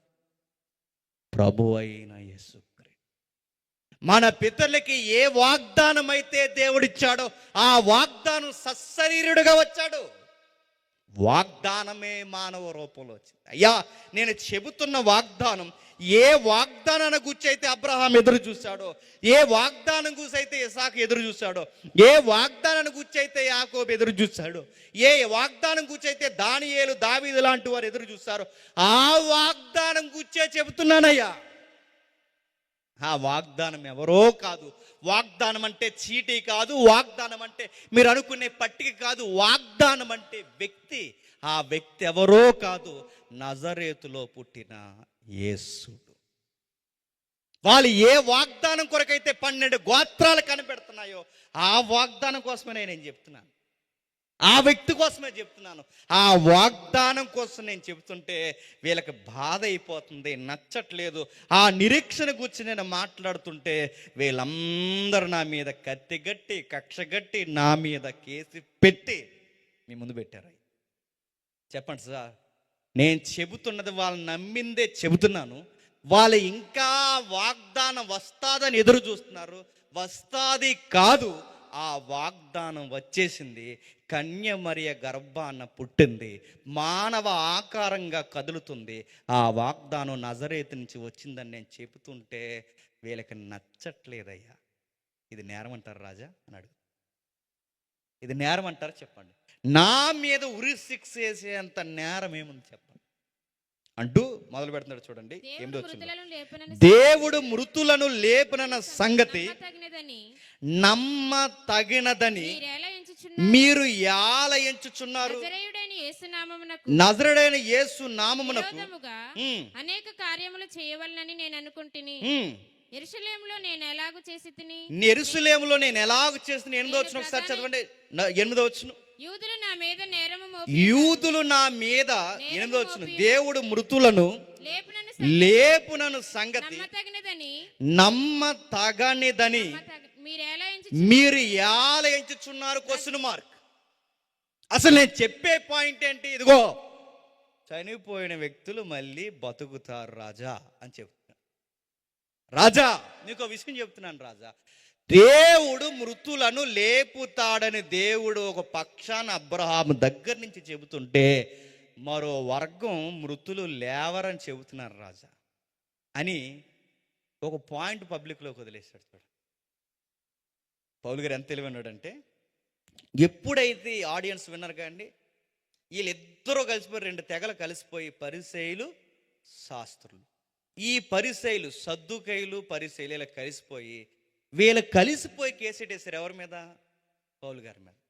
ఓ మాట నేను చెప్పనా, యేసు ప్రభు వారిని అరెస్ట్ చేసినప్పుడు కూడా హేరోదుకి ఫిలాతుకి అప్పటి వరకు పడదంట. యేసు ప్రభు వారిని అరెస్ట్ చేసినప్పుడు ఇద్దరు ఫ్రెండ్స్ అయిపోయారు. పౌలు గారిని కూడా అరెస్ట్ చేసినప్పుడు అసలు సద్దుకయ్యులకి పరిసయ్యులకి పడదు, కానీ వీళ్ళిద్దరూ పౌలు గారిని అరెస్ట్ చేసినప్పుడు ఫ్రెండ్స్ అయిపోయారట. వీళ్ళిద్దరూ ఫ్రెండ్స్ అయిపోయారు కనుక వీళ్ళిద్దరి మధ్య పొల్లెట్టాడు ఎవరు? పౌలు గారు. ఏంటదంటే అది అగ్గి లాంటిది. అదేంటి చెప్పనా? అయ్యా మీకు విషయం చెప్తానయ్యా, మృతులు లేస్తారు అన్న. మృతులు లేస్తారు. మృతులు లేస్తారంటే చనిపోయిన వారు మేలు చేసిన వారైనను కీడు చేసిన వారైనను ఖచ్చితంగా ఒక రోజు లేస్తారని జడ్జి గారికి చెబుతుంటే ఈ మొక్క ఎవరన్నారట? ఇందులో రకాలు ఉన్నాయి కదా, 2 రకాలు. ఈ 2 రకాలు విని అప్పుడు ఈ పరిసయ్యులు అన్నారు, అవునవును దేవుడు మృతులను లేపుతాడు అన్నాడు. అనగానే ఈ నమ్మన బ్యాచ్ అన్నారు పక్కన ఎవరు? సద్దుకయ్యులు. ఊరుకొని రా, రేపు ఎక్కడన్నా లేపుతాడని అని ఏలంటున్నారు. అంటే ఇప్పుడు అసలు గొడవ బాగానండి. పౌలు గారిని పక్కన డేశారు. ఇప్పుడు ఎవరెవరు కొట్టుకు చచ్చిపోయేలా ఉన్నారు? అది నా మాట మీకు అర్థం. అసలు ముందు మీరు క్లారిటీ ఒకటి తెచ్చుకుని నేను చెబుతున్నది ఏంటో మీరు తెలుసుకుని అప్పుడు నా సంగతి చూడండి రా అని రాజుకు చెబుతున్నాడు చెప్పి ఆడుకో డెప్ప ఈడుకో డెప్ప ఇచ్చాడు. ఎవరు? పౌలు. అయ్యా మృతులు లేస్తారు, ఇది నమ్మదగినదా నమ్మతగనిదా? క్వశ్చన్ మార్క్ అడుగుతానని చెప్పండి. నమ్మేదా నమ్మందనగానే ఆడియన్స్లో 2 రకాలు ఉన్నారు. పరిసయ్యులు అందరూ ఏమన్నారు? నమ్మదగినది అన్నారు. సద్దుకయ్యులు అందరూ ఏమన్నారు? నమ్మంది అన్నారు. ఇప్పుడు ఎవడ ముఖం ఎవడు చూసుకుంటాడు చెప్పండి? ఈ 2 ముఖాలు పౌలు గారి వైపు చూస్తే ఈ పాయింట్ ఎప్పుడైతే కేసులు లేపారో ఇప్పుడు ఈ 2 ముఖాలు పౌలు గారి వైపు చూడడం మానేసి ఒకడు ముఖం వాడు చూసుకుని రే ముందు మనం తెలుసుకుందాంరా అన్నారు. ఎప్పుడైతే ఈ పాయింట్ లేపుతున్నాడు, ఇంకా కింద చెప్తున్నాడు 9వ వచనం నుంచి, నజరేయుడైన యేసు నామమునకు విరోధముగా అనేక కార్యములు చేయవలనని నేను అనుకుంటుని. యెరూషలేములో నేను అలాగు చేసి తిని నేను ప్రధాన యాజకుని వలన అధికారము పొంది పరిశుద్ధులను అనేకులను చెరసాలలో వేయించుతాను. ఒక మాట అడుగుతున్నాను చెప్పండి. యేసు ప్రభు వారి పేరు ఎంత తెలివిగా తీసుకొస్తున్నాడు చూడండి. పునరుద్ధానం అనే ఒక పాయింట్ లేపి ఈ ఇద్దరి మధ్య గుసగుసలు స్టార్ట్ చేసి వీళ్ళిద్దరు ఎలా మాట్లాడుకుంటున్న టైంలో అసలు పాయింట్ ఆయన సేవలో పడుతున్నాడు. ఎవరి సేవలో? అగ్రిప్ప రాజా. అసలు కేసులో మరొక కీలకమైన పర్సన్ ఉన్నారు. అసలు కేసులో అట్రాక్షన్గా నిలబడిన పర్సనాలిటీ నేను కూడా కాదు రాజా. ఈ కేసులో అట్రాక్షన్ చేసే పర్సనాలిటీ ఎవరంటే నజరేయుడైన యేసు. ఆయన ఎవరు రాజా? మీకు విషయం చెప్పాలి. ఈ నజరేయుడైన యేసుడే మృతుల పునరుద్ధానానికి ఆధారం. అయ్యా ఈ మృతుల పునరుద్ధానం జరుగుతుందని మీకు నేను ప్రకటిస్తున్న ఈ వార్తకి ప్రధాన కేంద్రస్థానం ఈ యేసుడే. ఆయనే లేవకపోతే పునరుద్ధానం పట్ల నాకు కోరిక లేదు. ఆయనే లేవకపోతే పునరుద్ధానం ప్రకటించడానికి నాకు క్రైస్తవ్యంలో ఆధారం లేదు. ఆయనే లేవకపోతే ఇదిగో నేను పరిసయుడుగానే కొనసాగుతును. ఆయన లేచాడు గనకే మనుషులు మరలా బతుకుతారని నాకు ఒక విట్నెస్, ఒక ప్రూఫ్, ఒక ఎవిడెన్స్ లా నాకు నజరేయుడైన యేసుడు ఉన్నాడు రాజా. ఇదిగో ఆయనే అని చెప్పి కేసంతా ఎవరి వైపు తిరుగుతుంది? అసలు సువార్త జరుగుతుంది అనడానికి ప్రధానమైన వ్యక్తిత్వం ఎవరిని ప్రకటించాలండి? యేసు ప్రభువారిని. కోర్టులో ఎవరిని ప్రకటిస్తున్నారు చెప్పండి? అది ఎంత తెలివైనడంటే, ఓ పక్కన తన కేసు ఏంటో తను చెప్పుకుంటేనే, ఓ పక్కన తనకు ఎలా విరోధంగా ఉన్నారో చెప్పుకుంటేనే, మరో పక్క అన్నిటికన్నా ముఖ్యంగా యేసు ప్రభువారిని గూర్చి రాజు బుర్రలోకి ఎక్కిస్తున్నాడు. చూడండి, సువార్త అంటేనే ప్రభు గూర్చి చెప్పాలి. ఆయన గురించి చెబుతూ ఒక మాట అడుగుతున్నాడు కిందకి, యెరూషలేములో నేను ఎలాగూ చేసితునో నేను ప్రధాన యాజకుని వలన అధికారము పొంది పరిశుద్ధులను అనేకులను చెరసాల్లో వేసి వారిని చంపినప్పుడు సమ్మతించి ఒక మాట రివర్స్ లో కూడా తగిలేలా చెబుతున్నాడు. ఏమంటున్నాడు తెలుసా? యెరూషలేములో నేను ఎలాగ చేసేదని ప్రధాన యాజకుని వలన అధికారం పొందాను, గవర్నమెంట్ వలన కూడా నేను అధికారం పొందాను. ఒక మాట రాజా, చాలా మందిని హింసించాను, చాలా మంది అమాయకుల్ని చంపేశాను, చాలా మంది అమాయక ప్రజల మీద కేసులు పెట్టించాను. కానీ ఒక మాట, అప్పుడు నన్ను ఎవ్వడో దగ్గరకు వచ్చారే అమాయకుల్ని ఇబ్బంది పెడుతున్నావు, ఇది తప్పురా అని ఒక్కడ అడగలేదు రాజా. వీళ్ళే దగ్గరుండి నాకు అధికార పత్రికలు ఇచ్చారు, ఒక్కడు అడగలేదు, ఇది తప్పురా అని ఒక్కడు నాకు చెప్పలేదు. కానీ ఈ రోజు మనుషులను చంపడం మాని మనుషులు బతుకుతారని చెబితే ఇప్పుడు నన్ను తప్పు పడుతున్నారు. మనిషిని చంపినప్పుడు నేను సమ్మతించాను, నా వెనకాల ఉన్నవారు సమ్మతించారు. మనుషులను కొట్టినప్పుడు నేను సంతోషించాను, నా వెనకాల ఉన్న ఈ ప్రధాన యాజకులందరూ సంతోషించారు. మనుషుల్ని ద్వేషించి అమాయకుల్ని దేవదూతను చేసేలా నేను ఇరికించి బలవంతం చేసినప్పుడు, భలే చేస్తున్నావురా, నీలాంటి మన మతానికి ఒకడు ఉండాలిరా అని నా భుజాల మీద తట్టారు రాజా. కానీ ఈరోజు సాటి మనిషిని ప్రేమిద్దాంరా, మనుషులు మళ్ళీ బతుకుతారని చెబుతుంటే ఈరోజు నేను వీళ్ళకి నచ్చట్లేదు రా. చెప్పండి, నా కేసులో ఏ నేరం ఉందో చెప్పండి. భలే వాదించుకుంటున్నాడు. నేను అనుకుంటానండి, పౌలు గారికి లాయర్ని పెట్టిన ఇంత బాగా ఏ లాయర్ వాదించలేడేమో, అంత బాగా వాదింటున్నాడు. ఆయనే సాటి. ఆ కేసులో లూప్ హోల్స్ ఏంటో, ఆ కేసులో కీ పాయింట్స్ ఏంటో, ఆ కేసు యొక్క తీవ్రత ఏంటో, దాని జడ్జిమెంట్ ఎలా ఉండాలో, దాని వెనకాల సువార్త ఎలా చెప్పాలో నాకు తెలిసి లాయర్కి కూడా ఎక్కదు, అది పౌలుకే బాగా ఎక్కింది. అందుకే ఆయన దేవుని చిత్తం ఎలా ఉంటుందో చెప్పినా, విచిత్రంగా రాజు హృదయాలు కూడా అనుకూలంగా తిప్పేసి రాజు నోటే పలికించేవాడు తెలుసా, నీ కేసు నువ్వే వాదించుకో. అది దేవుని చిత్తం. అది వాదిస్తున్నాడు, కిందికి కట్టినాడు. నేను చాలా మందిని ఇబ్బంది పెట్టినప్పుడు అందరూ నన్ను సపోర్ట్ చేశారు. అనేక పర్యాయములు సమాజ మందిరములు అన్నిటిలోనూ వారిని దండించి వారిని దేవదూషణ చేయనట్లు బలవంత పెట్ట చూచితిని. మరియు వారి మీద మిక్కిలి క్రోధము గలవాడని ఇతర పట్టణములకు వెళ్ళి వారిని హింసించుచుట్ని దైవానికి ఎదురు తిరగబడుతున్నానని నా కళ్ళు మూసుకుపోయారు. నేను తిరగబడ్డమే కాదు, అనేకులను తిరగబడేలా చేశాను. దైవానికి విరుద్ధంగా చెయ్యాలని అనేక కార్యాలు చేశాను. కానీ విషయం ఏంటి చెప్పిన, నేను దైవం మీదకు తిరగబడ్డం కాదు రాజా, దైవమే నాకు ఎదురు వచ్చేసింది. ఒకరోజు దమస్క్ అనే పట్టణానికి నేను పోవచ్చు ఉండగా మధ్యాహ్నం వేళ రాజా, మధ్యాహ్నం మందు నా చుట్టూ నాతో కూడా వచ్చిన వారందరి చుట్టూ ఆకాశము నుండి సూర్య తేజస్సు అన్నింటి కంటే మిక్కిలి ప్రకాశమానమైన మేమందరము నేలపడినప్పుడు సౌలా సౌలా నువ్వెందుకు నన్ను హింసించుచున్నావు, మునుకొనలకు ఎదురు తన్నుట నీకు కష్టమని ఎబ్రీ భాషలో ఒక స్వరము నాతో పలుకుట వింటిని. ఒక మాట అడుగుతున్నాను, చెప్పండి. ఏం చెప్తున్నాడు పౌలు గారు? ఏం చెప్తున్నాడు చూడండి. దైవానికి నేను ఎదురు వెళ్తున్నాను నాకు తెలియలేదు, దైవమే నాకు ఎదురు వచ్చి ఒక మాట అడిగింది. ఏం చేస్తున్నావు అని అడిగింది.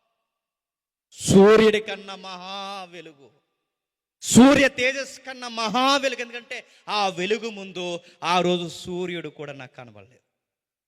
ఆ వెలుగు తాకడికి నా కళ్ళన్నీ మూసుకుపోయాయి. రాజా ఒక విషయం చెప్తున్నాను. మునుకొనలకు ఎదురు తిన్నుట నీకు కష్టమని నీకు కష్టం. మునుకొనలంటే ఎద్దులు ఉంటాయి చూసారు, ఎద్దులు. అప్పుడప్పుడు ఎద్దులు పోటీలు పెట్టినప్పుడు బండి తగ్గిపోయినాయిలండి. ఎద్దులు ఇప్పుడు ఫారినర్స్ పెడతారు చూసారా, బుల్ ఫైట్ అంటారు చూసారా. అందులో ఎద్దులు ఇలా పెద్ద మోపురం, అంటే ఇంత పెద్ద పైన దానికి ఎంత మోపురం ఉంటుంది మీరు చూడండి, ఎంత బలిసిన కండ ఉంటుంది పైన. దాన్ని రెచ్చగొట్టడానికి అది పరుగున అది పొగరెక్కిపోయి ఉంటుంది, కానీ బాగా బలిసిపోయి పొగరెక్కిపోయి ఉంటుంది. ఆ ఎద్దు అలా పొగరెక్కి అలా పరుగున మనుషుల మీదకి వచ్చినప్పుడు సరిగ్గా దాన్ని ఎదురు నిలబడిన మనిషి ఒక మునుకొన, అంటే ఏదో సూదుగా గుణపాల్లా ఉంటాయి, చిన్న చిన్న గుణపాల్లాగా, అది మునుకొన అంటారు. దాన్ని తీసి సరిగ్గా దాని ఎన్ని మీద పొడిచారు. అది రెచ్చిపోయే కొలది పొడిచేస్తారు. అలా పొడిసి మునుకొనలన్నీ పొడిసి దాని బ్లడ్ అంతా తగ్గిపోయే కొలది, దాని ఓపిక తగ్గిపోయి ఆగే వరకు ఆ సోలాల చేత పొడిచినట్టు పొడుస్తుంది. ఇండైరెక్ట్గా పౌల్ని ప్రభు ఏమన్నా చెప్పిన, నీకు మతం అనే పిచ్చెక్కి ఎద్దు పరిగెట్టినట్టు పరిగెడుతున్నావు. నీకు విషయం చెప్పిన, మునుకొనలకు ఎదురు వస్తుంది, రక్తం కారి చచ్చిపోతావు అన్నాడు పౌలు. దేన్ని తంటున్నావు తెలుసు? ఒక ఎద్దు అది ఎంత బలమైనదనను అది సోలానికి ఎదురొస్తే చస్తాది. నువ్వు క్రైస్తవ్యానికి ఎదురు వస్తున్నావు, నువ్వు బలిసిన మతంతో నువ్వు ఎదురు తిరుగుతున్నావు. మునుకు దిగిపోద్ది పౌలు. ఏమనుకుంటున్నావు? అర్థమైపోయింది. ఒకే ఒక్క మాటలో, చిన్ని ప్రసంగంతో, ఒకే ఒక్క మాటతో పౌలుకి విషయం అర్థమైపోయింది. అప్పుడు అంటున్నాడు, అప్పుడు నేను ప్రభువా నీవెవడవని అడగగా, నీవెవడవని నేను అడగగా, ప్రభువు నేను నీవు హింసించుచున్న యేసును నీవు నన్ను చూచి ఉన్న సంగతిని గూర్చియు నేను నీకు కనబడబోవు సంగతిని గూర్చియు నిన్ను పరిచారకునిగాను సాక్షినిగాను నియమించుటకే కనబడి ఉన్నాను. నీవు లేచి నీ పాదములు మోపి నిలువుము. నేను ఈ ప్రజల వల్లను అన్యజనుల వల్లను హాని కలగకుండా. ఒక మాట అడిగాను రాజా, అసలు మీరెవరు అన్నాడు. నా సాక్ష్యము స్థిరమైనది, నేను ప్రకటిస్తున్న పునరుద్ధానం బలమైనది, ఇదిగో నేను చెబుతున్నది వాస్తవమైనది అని చెప్పడానికి మీరెవరు అని అడిగినప్పుడు నాకు సాక్ష్యం, రాజా నేను ఎవరైతే లేడని నమ్మి అనేకులను చంపడానికి బయలుదేరానో ఆ నజరుడైన యేసుడు చనిపోయి బ్రతికాడని నాతో మాట్లాడాడు రాజా. ఆయన బతికే ఉన్నాడు. నేను లేడనుకున్నాను, ఒక శవాన్ని గూర్చి ఒక అబద్ధాన్ని ఈ అపోస్తులు ప్రకటిస్తున్నారు అనుకున్నాను, ఒక అబద్ధాన్ని నమ్మి క్రైస్తవం విస్తరిస్తుంది అనుకున్నాను. కానీ రాజా నాకు ఒక విషయం అర్థమైంది రాజా.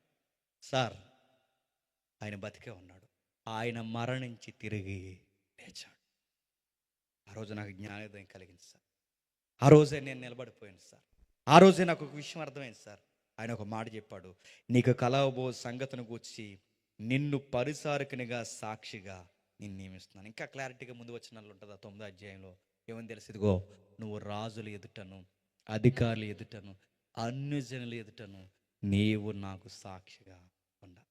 నేను ఆ మాట చెప్పిన, ఆ 9వ అధ్యాయంలో చెప్పిన ఆ మాట నెరవేర్పు ఈ 26వ అధ్యాయంలో నెరవేరుతుంది చూడు. నువ్వు రాజుల ఎదుట నిలబడాలి పౌలు అన్నాడు. ఇప్పుడు ఎవరు ఎదుట నిలబడ్డాడండి? రాజు ఎదుటే నిలబడ్డాడు. నువ్వు అధికారులు ఎదుట నిలబడాలి, సౌలైన పౌలు. ఇప్పుడు ఎవరు ఎదుట నిలబడ్డాడు చెప్పండి? అధికారులు. నువ్వు అన్యజనులందరూ చూస్తుండగా, ప్రభువు నెరగని వారందరూ చూస్తుండగా అనేకులకు సాక్ష్యంగా చెప్పాలి. నిన్ను ఇందుకే నేను పిలుచుకున్నాను. నీ కాలింగ్ ఊరకే జరగలేదు పౌలు, నీ పిలుపు ప్రత్యేక. నిన్ను పిలుచుకున్నది ఎందుకు? ఇదిగో ఎవ్వరూ చెప్పలేని అధికారులకి నీ దమ్మున్న నీ విశ్వాసమే చెప్పగలదు. అందుకే నేను పిలిచాను. నేను అడుగుతున్నానండి, అధికారులకి మనం సువార్త చెప్పమని చెబుతామండి? చెప్తామా? చెప్తామని చెప్పండి. క్రిస్మస్లు పిలుస్తాం, ఒక 5 నిమిషాలు కూర్చోబెట్టి వాకింగ్ చెప్తాం వాళ్ళకి, చెప్తామా? సిగ్గు లేకుండా ఒప్పుకుందా చెప్పండి? చెప్తాం. వాళ్ళే మనకు సొల్లు కబుర్లు సోదు కబుర్లు చెప్పి వెళ్ళిపోతారు. అలా సువార్త చెప్తాం మనం. నేను మళ్ళీ చెప్తున్నాను సీరియస్గా, మీకు కూర్చోబెట్టడం అధికారుల్ని చేత కాకపోతే పిలవకండి, దేవుడిని అవమానించు. మేము కూర్చోబెట్టగలం అయ్యా, మా లోకల్ లీడర్ గారు మీకు చెప్తున్నాం, మీరు వచ్చినప్పుడు మా క్రైస్తవ విశ్వాసాలను గౌరవిస్తే, మా ప్రభువు మాటను గౌరవిస్తే 5 నిమిషాలు కూర్చోండి సార్, మీరు సువార్త వింటేనంటేనే రండి సార్, మా ప్రభువుని మా సభను మీరు గౌరవించకుండా మధ్యలో వచ్చి మధ్యలో వెళ్ళిపోతానంటే రాకండి సార్ అని మోమాటం లేకుండా చెప్పండి. ఎందుకంటే సువార్తను గౌరవించలేని వాళ్ళని మనం ఎందుకంటే గౌరవించడం? నా మాట అర్థమైందా? సువార్త అర్థం అధికారులకి చెప్పాలని చెప్పాలి. మరి అధికార ఆత్మ ఎవడు రక్షిస్తాడు? అధికార ఆత్మ, ఈ లోకల్ ప్రెసిడెంట్ గారు ఆత్మను రక్షించడానికి ప్రధానమంత్రి మోడీ గారు వస్తారా? ఈ అధికారుల ఆత్మను రక్షించడానికి ఎవరు వస్తారు? అమెరికా ప్రెసిడెంట్ వస్తాడు. ఈ అధికారుల ఆత్మ కూడా రక్షించాల్సిన బాధ్యత ఎవరిదో చెప్పినా ఈ లోకల్ చర్చిదే, గుర్తుపెట్టుకోండి, మీ స్థానిక సంఘాలదే. ఈ నియోజకవర్గంలో ఎంతమంది అధికారులు అయితే ఉన్నారో, ఈ నియోజకవర్గంలో ఎన్ని చర్చెస్ అయితే ఉన్నాయో, ఇక్కడున్న అధికారులను అందరినీ రక్షించాల్సిన బాధ్యత స్థానిక విశ్వాసులదే, గుర్తుపెట్టుకోండి. పౌలుకి ఆ భారం ఉంది. ఇదిగో అధికారులను కూడా రక్షిస్తాను. ఈయన ఎలాంటి చెప్పినా అధికారుల్ని గౌరవిస్తాడు, అధికారుల్ని ప్రేమిస్తాడు, అధికారి ఆత్మను కూడా రక్షిస్తాడు. అదే ఆయన గొప్ప సంగతి. అందుకే ఆయన ఎంతగా చూడండి అధికారితో మాట్లాడుతూ అయ్యా మీకు విషయం, నాకు ఒక పిలుపు ఉందండి. ఆ పిలుపు ఏంటో తెలుసా? నన్ను సాక్షిగా పెట్టాడు. ఎవరి ఎదుట? అన్యజనులు, అధికారులు అందరి ఎదుట. ఆ లిస్టులో మీరు కూడా ఉన్నారు రాజా అని ఒక ఇంటి ఇచ్చాడు. చూడండి, ఇది నీకు నాకు అర్థమవుతుంది కానీ జడ్జి గారికి అర్థమవుతుంది. అర్థమవుతుందా? నీకు నాకు అర్థమవుతుంది కానీ ఆ కేసు టేకప్ చేస్తున్న ఆఫీసర్స్కి అర్థమవుద్ది, వీడు చాలా తెలివిగా మన మీదకి వస్తున్నాడు అని. వాళ్ళకి అర్థమయ్యేలా చెప్తున్నాడు సువార్త. ఆ తక్కువ టైంలో ఎంత బాగా చెప్తున్నాడు చూడండి. అన్ని జనులకు హాని కలగకుండా నేను కాపాడదును, వారు చీకటిలో నుండి వెలుగులోనికి. చదువమ్మా. సాతాను అధికారము నుండి దేవుని వైపుకు, నా యందలి విశ్వాసము చేత పాప క్షమాపణ, పరిశుద్ధపరచబడిన వారిలో స్వాస్యమును పొందినట్లు వారి కన్నులు తెరచుటకు నేను నిన్ను వారి యొద్దకు పంపుదును. 4 క్వశ్చన్స్ ఉన్నాయి, అడుగుతాను చెప్పండి. మొట్టమొదట, సువార్త పట్టుకున్నవాడు చేయాల్సిన పని ఏంటంటే చీకట్లో ఉన్న వారిని చెప్పండి వెలుగులోకి రప్పించాలి. రెండవది, అక్కడ కనబడుతున్నది రెండవ మాట, సాతాన అధికారం నుండి చెప్పండి దేవుని వైపు. మూడవది, పాప క్షమాపణ వైపుకి ప్రజలను మళ్లించాలి. నాలుగవది, వాళ్ళ కన్నులు తెరవబడాలి. ఇప్పుడు నేను చదువుతున్నా, మళ్ళీ చెప్పండి.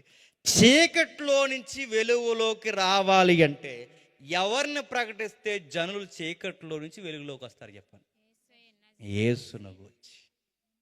నెక్స్ట్, సాతాను అధికారంలో నుంచి దేవుని అధికారంలోకి రావాలి అంటే ఎవరిని ప్రకటిస్తే వస్తారు చెప్పండి?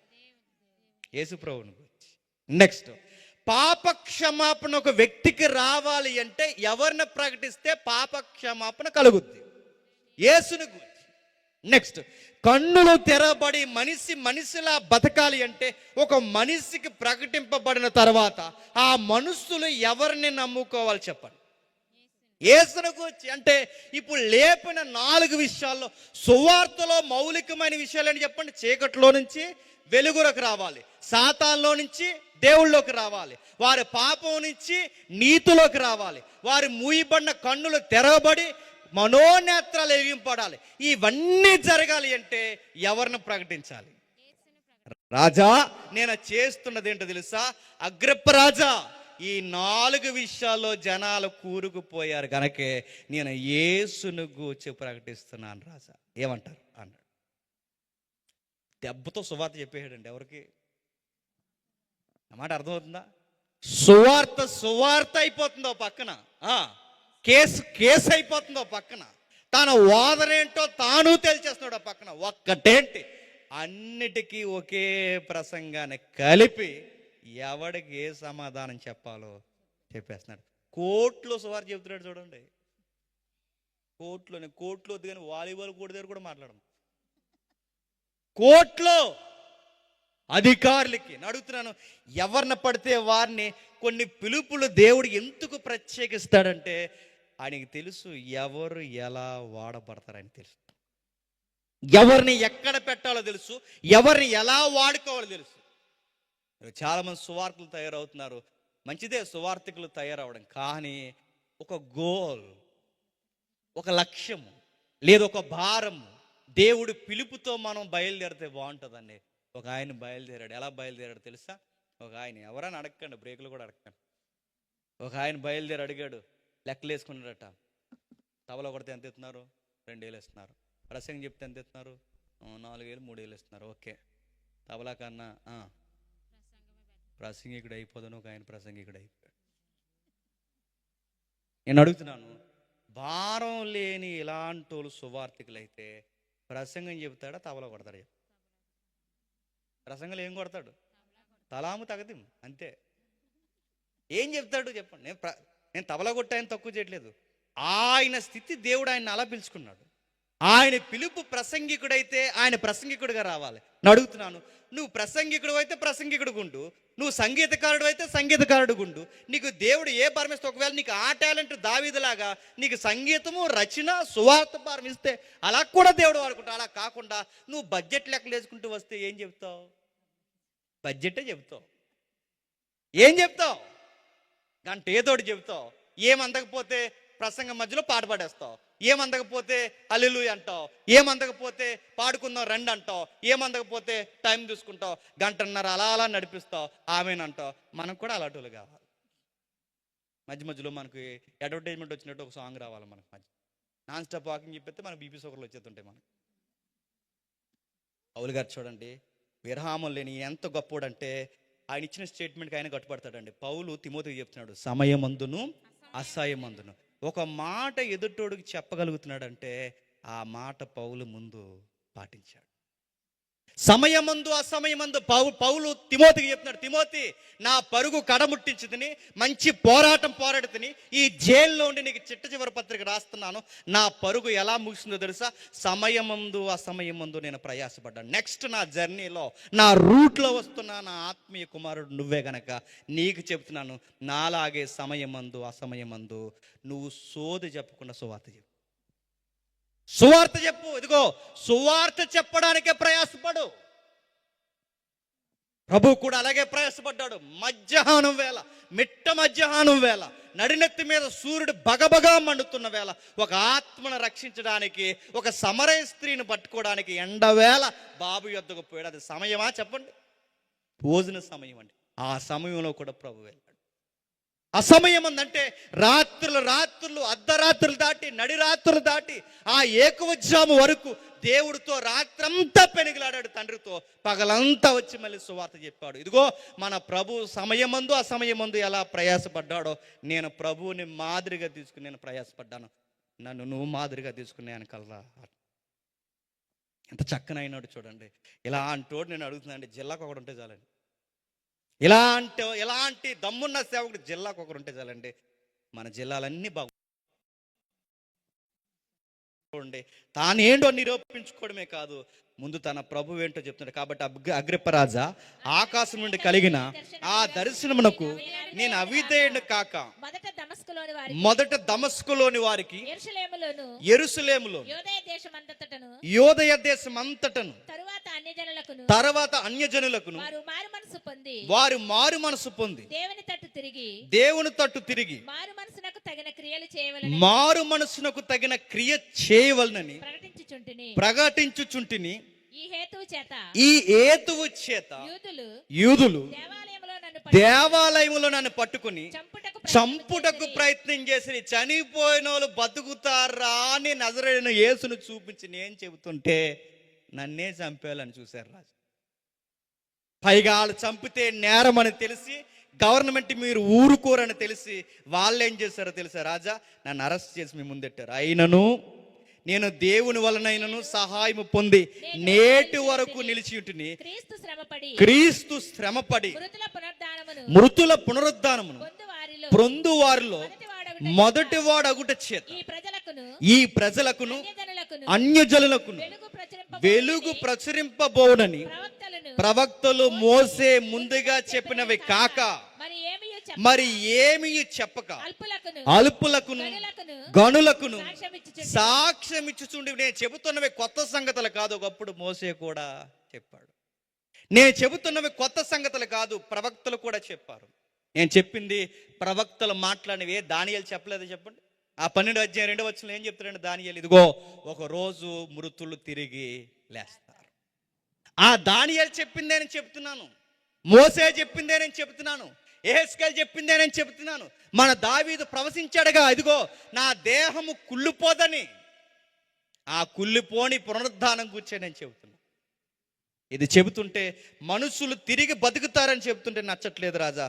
మీకు విషయం చెప్తున్నాను రాజా, నేను చెప్పిన దాంట్లో తప్పేముంది చెప్పండి. ఒకవేళ మీకు కూడా తప్పుగా అనిపిస్తే మీకు నచ్చిన శిక్ష వేసేయండి. ఎందుకంటే ఆయన గోల్ ఏంటి చెప్పనా?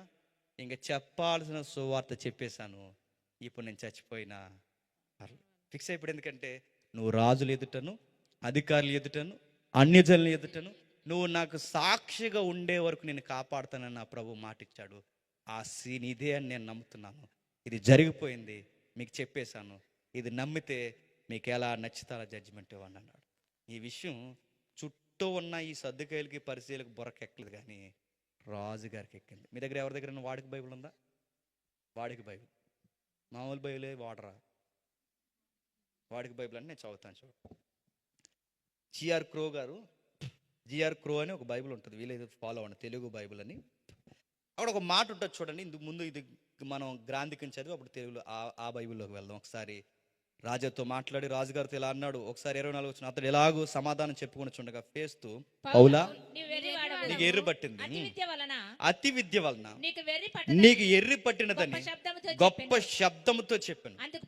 అందుకు పౌలు ఇట్లా, నేను ఘనత వహించిన ఫేస్తు, నేను వెర్రివాడిని కాను గాని సత్యమును స్వస్థ బుద్ధి గల మాటల్ని చెప్తున్నాను. అంటే ఒక మాట అన్నాడు చూడండి, నీకు బాగా ఎర్రెక్కిపోయిందయ్యా, బాగా పుస్తకాలు చదివేసి. ఇండైరెక్ట్గా ఏమంటున్నాడు తెలుసా పౌల్ని? నువ్వు పండితుడివే అని ఒప్పుకున్నాడు. ఎవరు? గవర్నర్ గారు. ఓ మాట నువ్వు పండితుడివే అంటూ ఆ పాండిత్యంలో నీకు ఎర్రి బాగా పట్టేసింది అన్నప్పుడు పౌలు గారు చమత్కారం ఏమన్నారంటే, అయ్యా నేను ఎర్రివాడిని కాదు. ఆ మాటకు అర్థం ఏంటి? నేను కాదు అన్నాడు, దాని అర్థం ఏంటి చెప్పండి.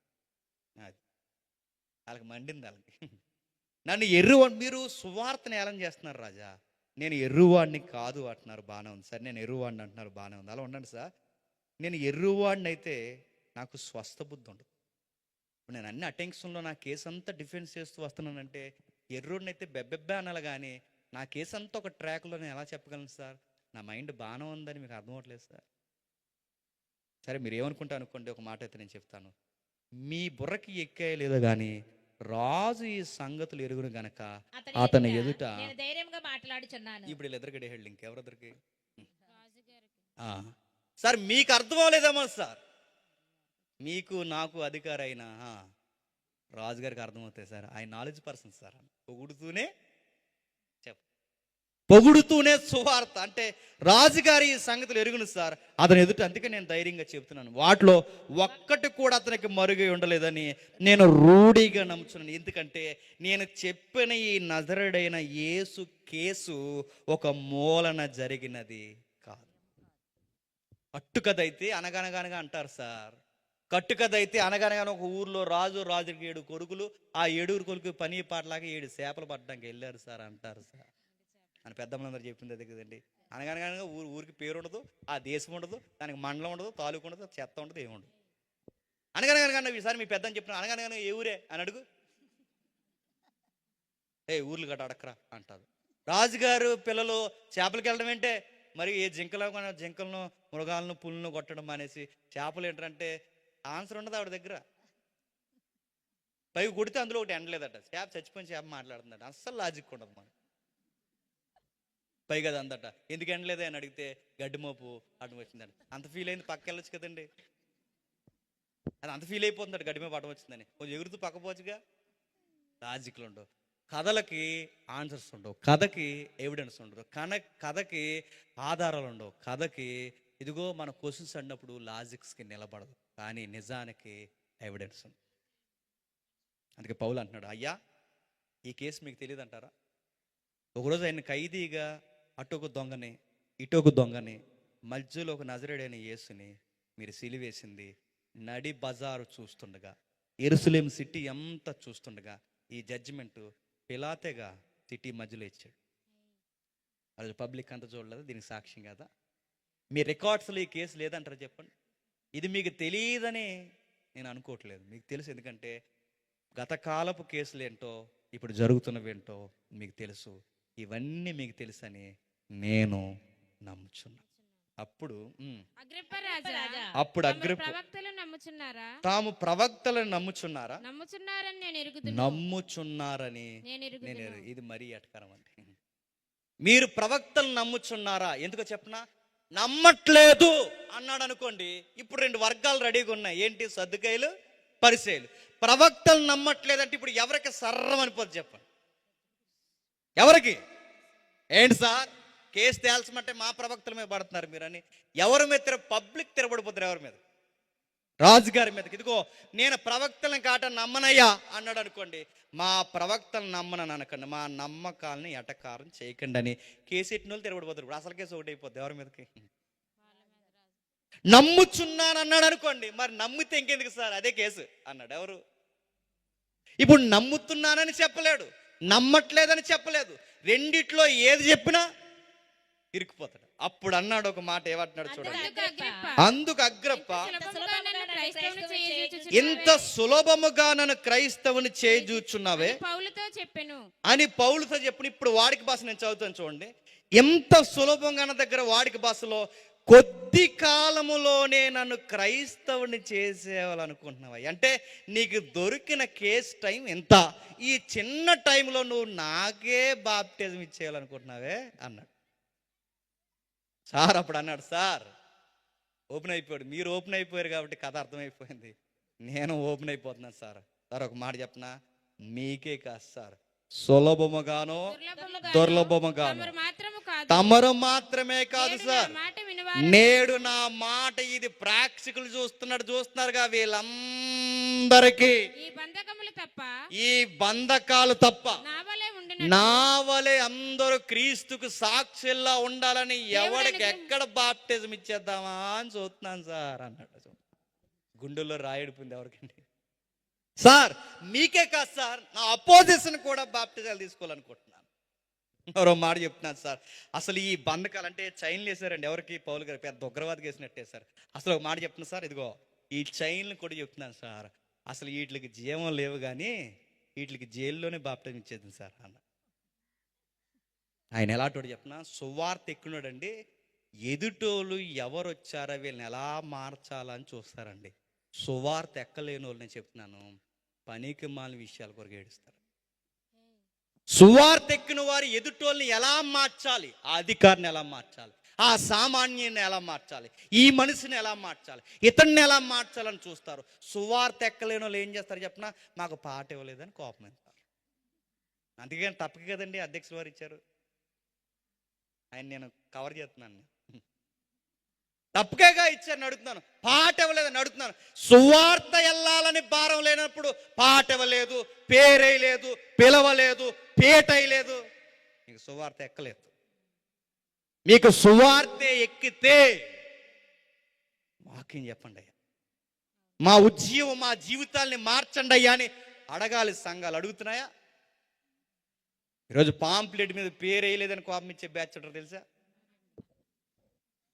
పేన కొన్న తర్వాత రెక్క మీద పేరు రాయలేదని పేనట్టుకు వెళ్ళిపోయే వాళ్ళు ఉన్నారు తెలుసా?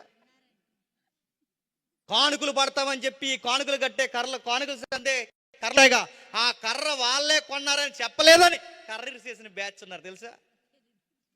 ఉంటారు బ్యాచ్ నడుతున్నారు. సువార్తలు ఎక్క వీళ్ళకి సువార్త, వీళ్ళకి పేర్లు కావాలి, పొగడతలు కావాలి, ముందెట్టుకోవాలి, పాటలు ఇవ్వాలి, పాంప్లెట్లు నడుతున్నాను. ఇలా అంటోళ్ళు ఉండడం వల్లనేనండి సువార్త నడుతున్నాను. అధికారుల వరకు వద్దండి, కనీసం సామాన్యుల దగ్గర కూడా సువార్త వెళ్ళట్లేదు.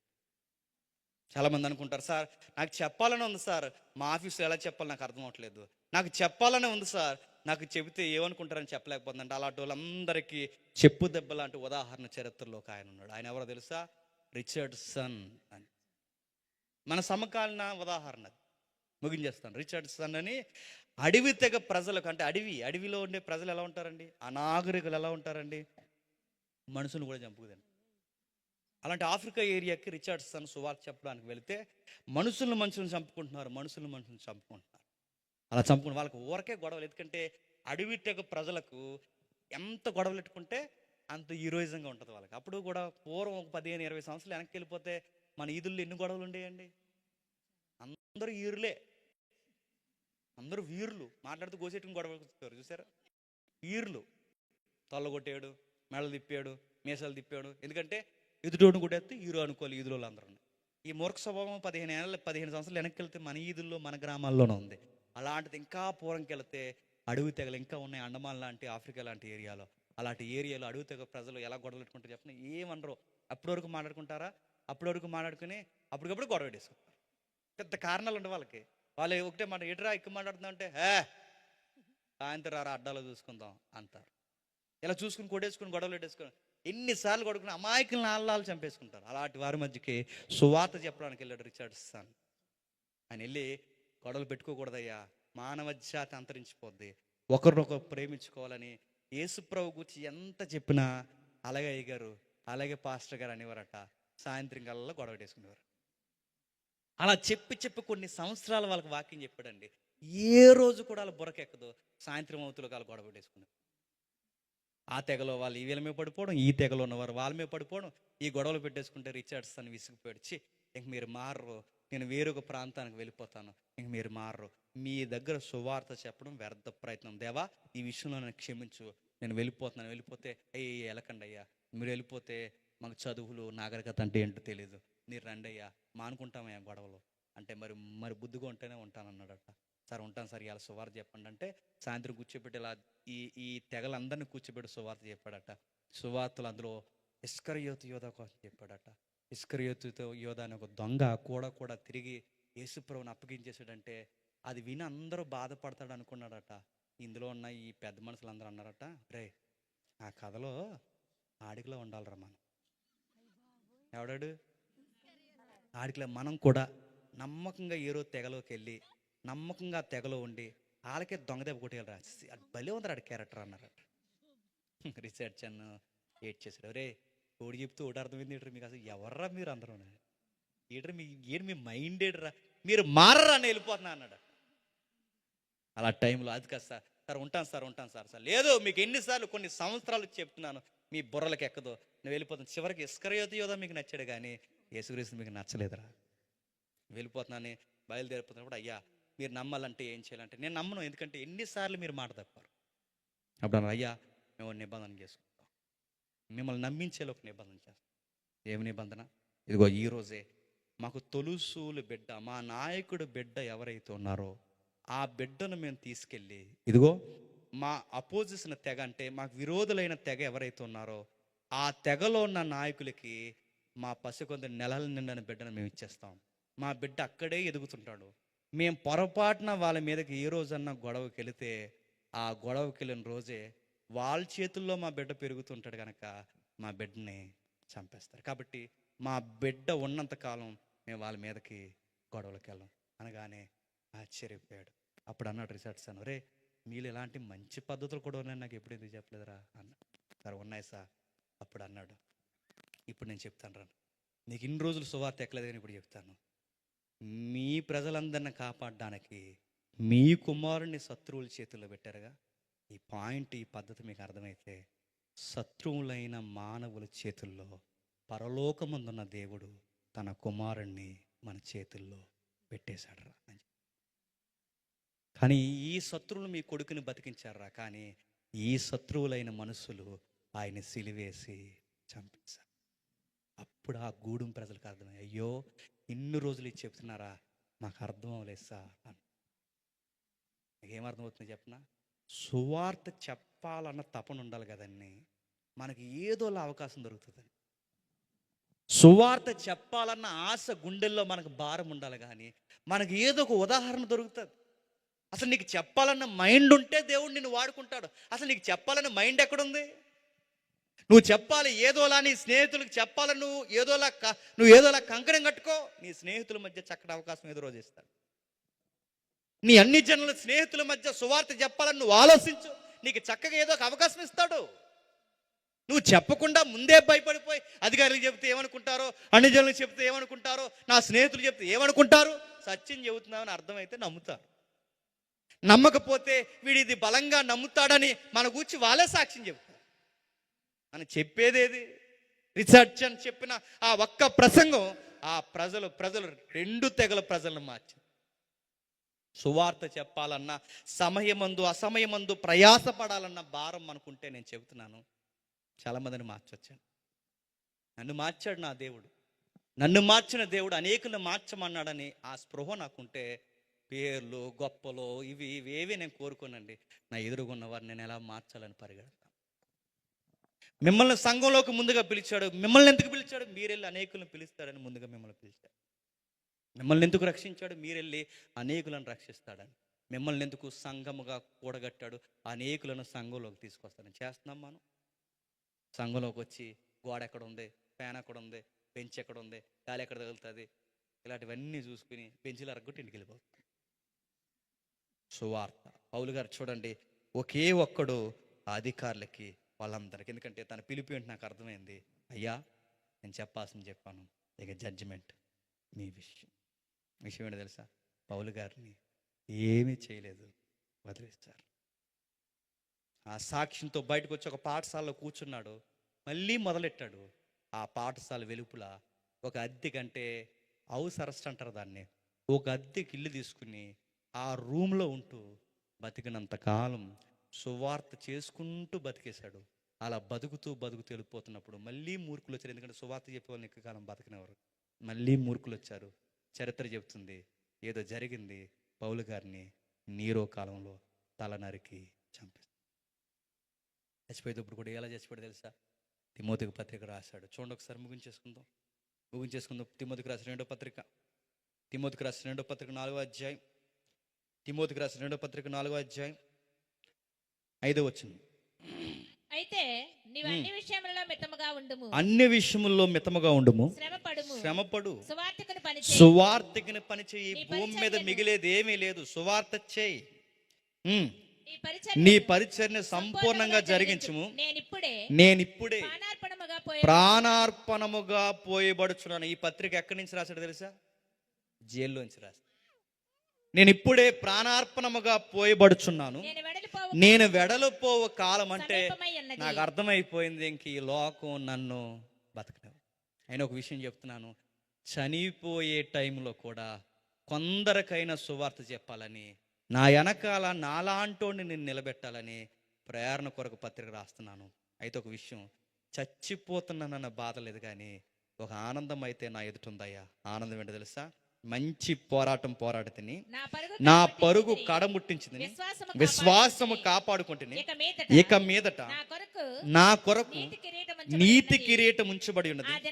ఆ దినమందు నీతిగల న్యాయాధిపతి ప్రభువు అది నాకు మాత్రమే కాకుండా తన ప్రత్యక్షతను అపేక్షించు వారందరికీ అనుగ్రహించునని మైండ్లో బ్లైండ్గా మెంటల్గా ఫిక్స్ అయిపోయాను.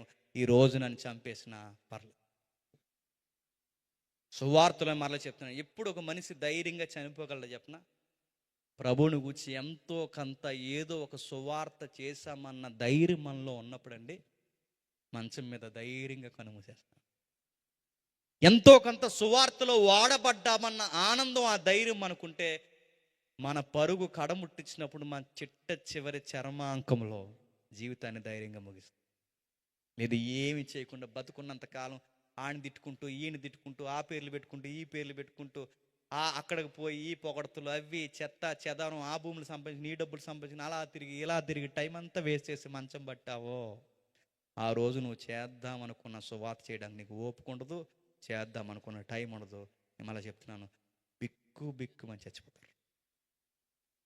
చనిపోయే ముందు ఎలా చనిపోవాలంటే జ్ఞాపకార్థ కూడుకులో మీకు చెప్తున్నాను, దేవుని గురించి మాట్లాడుతూ చేస్తూ ఎలాగ వెళ్ళిపోయాడండి ఆ పెద్ద ఆయన అంటే, ఇదిగో ఆ దేవుడని వెళ్ళిపోయాడండి అని చెప్పుకో. ఒకరోడు ఎలా చనిపోయాడండి అంటే, ఆ దేవుడి కోసం తిరుగుతూ చనిపోయాడండి. ఆ అమ్మాయి ఎలా చనిపోయిందండి అంటే, సంసారం చక్కగా చేసేదండి, దేవుడి పట్ల ఎంత భక్తి అండి ఆ అమ్మాయికి. చక్కగా దేవుడనే చనిపోయింది నా బిడ్డ అని చెప్పుకో. అలా చెప్పుకోకుండా గొడవలు పెట్టుకుని చచ్చిపోయారండి, గొడవలకి వెళ్ళి చచ్చిపోయారండి, అవి ఇవి తాగి కిడ్నీలు పాడైపోయి చచ్చిపోయారండి, అలాగే ఇలా తిరిగి ఆరోగ్యాలు పాడైపోయి చచ్చిపోయారంటే నేను చెప్తున్నా అది మంచి సాక్ష్యం కాదు. చచ్చిపోయి మళ్ళీ చచ్చిపోతాం, శాశ్వతంగా నరకంలో చేస్తాం. ఈ పునరుద్ధరణ దినాన్ని చెప్తున్నాను. మళ్ళీ మీరు తిరిగి లేవాలన్నా, లేచిన వారు తిరిగి నిత్యత్వంలో ఉండాలన్నా, మీకు సమయమందు అసమయమందు ఎక్కడైనా సమయం దొరికితే కాస్త మీకు తెలిసిన యేసుప్రభు గూర్చి 4 మాటలు చెప్పండి. దేవుడు మిమ్మల్ని దీవించును గాక. ఆమేన్. ప్రార్థన చేస్తాం. ప్రేమగల తండ్రి, కృపగల దేవ, మా ముందు చరిత్రల తండ్రి, మమ్మల్ని ఎప్పుడు రేపేవే విలువైన సంగతులు అందించారు. అర్థం చేసుకున్న వారు ధన్యులు తండ్రి, అపార్థం చేసుకున్న వారు వారి ఆత్మలకు వారు ఉత్తరవాదులు. మీరు ఇచ్చిన సమయం విలువైనది. మేము బతికి ఊపిరితో తండ్రి ఉన్నాము అంటే మా ఎదుటి వారికి ఏదో మేము చెప్పాల్సి ఉంది. మా కాళ్ళు చేతులు ఆడుతున్నాయంటే మేము సువార్త కొరకు ప్రకటించవలసిన బాధ్యత ఉందని తండ్రి మా శరీరం మాకు చెబుతుంది. మాకు జ్ఞానం పనిచేస్తుందంటే తండ్రి మా జ్ఞానంతో సువార్త ఎదుటి వాళ్ళకి అర్థమయ్యేలా బోధించాలని మాకు చెబుతుంది. మా సత్తువు తండ్రి, మా అవయవాలు పనిచేస్తున్నాయంటే మీ కొరకు మేము సాక్షిగా ఉండడానికి ఇవన్నీ జరుగుతున్నాయి తండ్రి. పేర్ల కొరకో గొప్పల కొరకో తండ్రి, సంఘంలో తండ్రి ఒకరికొకరు గొడవలు పెట్టుకోవడానికి కాదు తండ్రి. మమ్మల్ని పిలిచింది తండ్రి అనేకులను రక్షించడానికి తండ్రి. అధికారులు ఎదుటే సాక్ష్యం చెప్పాలని మీ చిత్తము దేవా. అధికారులు ఏంటి, సామాన్యులు ఎదుటే మేము చెప్పలేకపోతున్నాం తండ్రి. మా చేతగాని తనాన్ని తీసివేసి ఎవరు ఎదుట ఉన్న తండ్రి వారికి సువార్తని ఏ విధంగా చెప్పాలో ఆ జ్ఞానం దయచేయండి. పౌలుకి ఇచ్చిన ఆత్మను, ఎలీసాకి ఇచ్చిన ఆత్మను, ఏలియాకి ఇచ్చిన ఆత్మను తండ్రి, అపోస్తులకి ఇచ్చిన ఆత్మను, ఆ పరిశుద్ధాత్మను మాకు కూడా అనుగ్రహిస్తారని కోరుతూ తండ్రి ఈ మాటలు చేత ఎవరైనా గాయపడితే, ఎవరైనా తండ్రి పొడవబడితే అది మారు మనసు వైపుగా నడిపిస్తారని కోరుతూ మా శత్రువులను, మా మిత్రులను అందరినీ మీ చేతులుగా క్రీస్తున్నామని ప్రార్థన సమర్పిస్తున్నాం తండ్రి. ఆమేన్.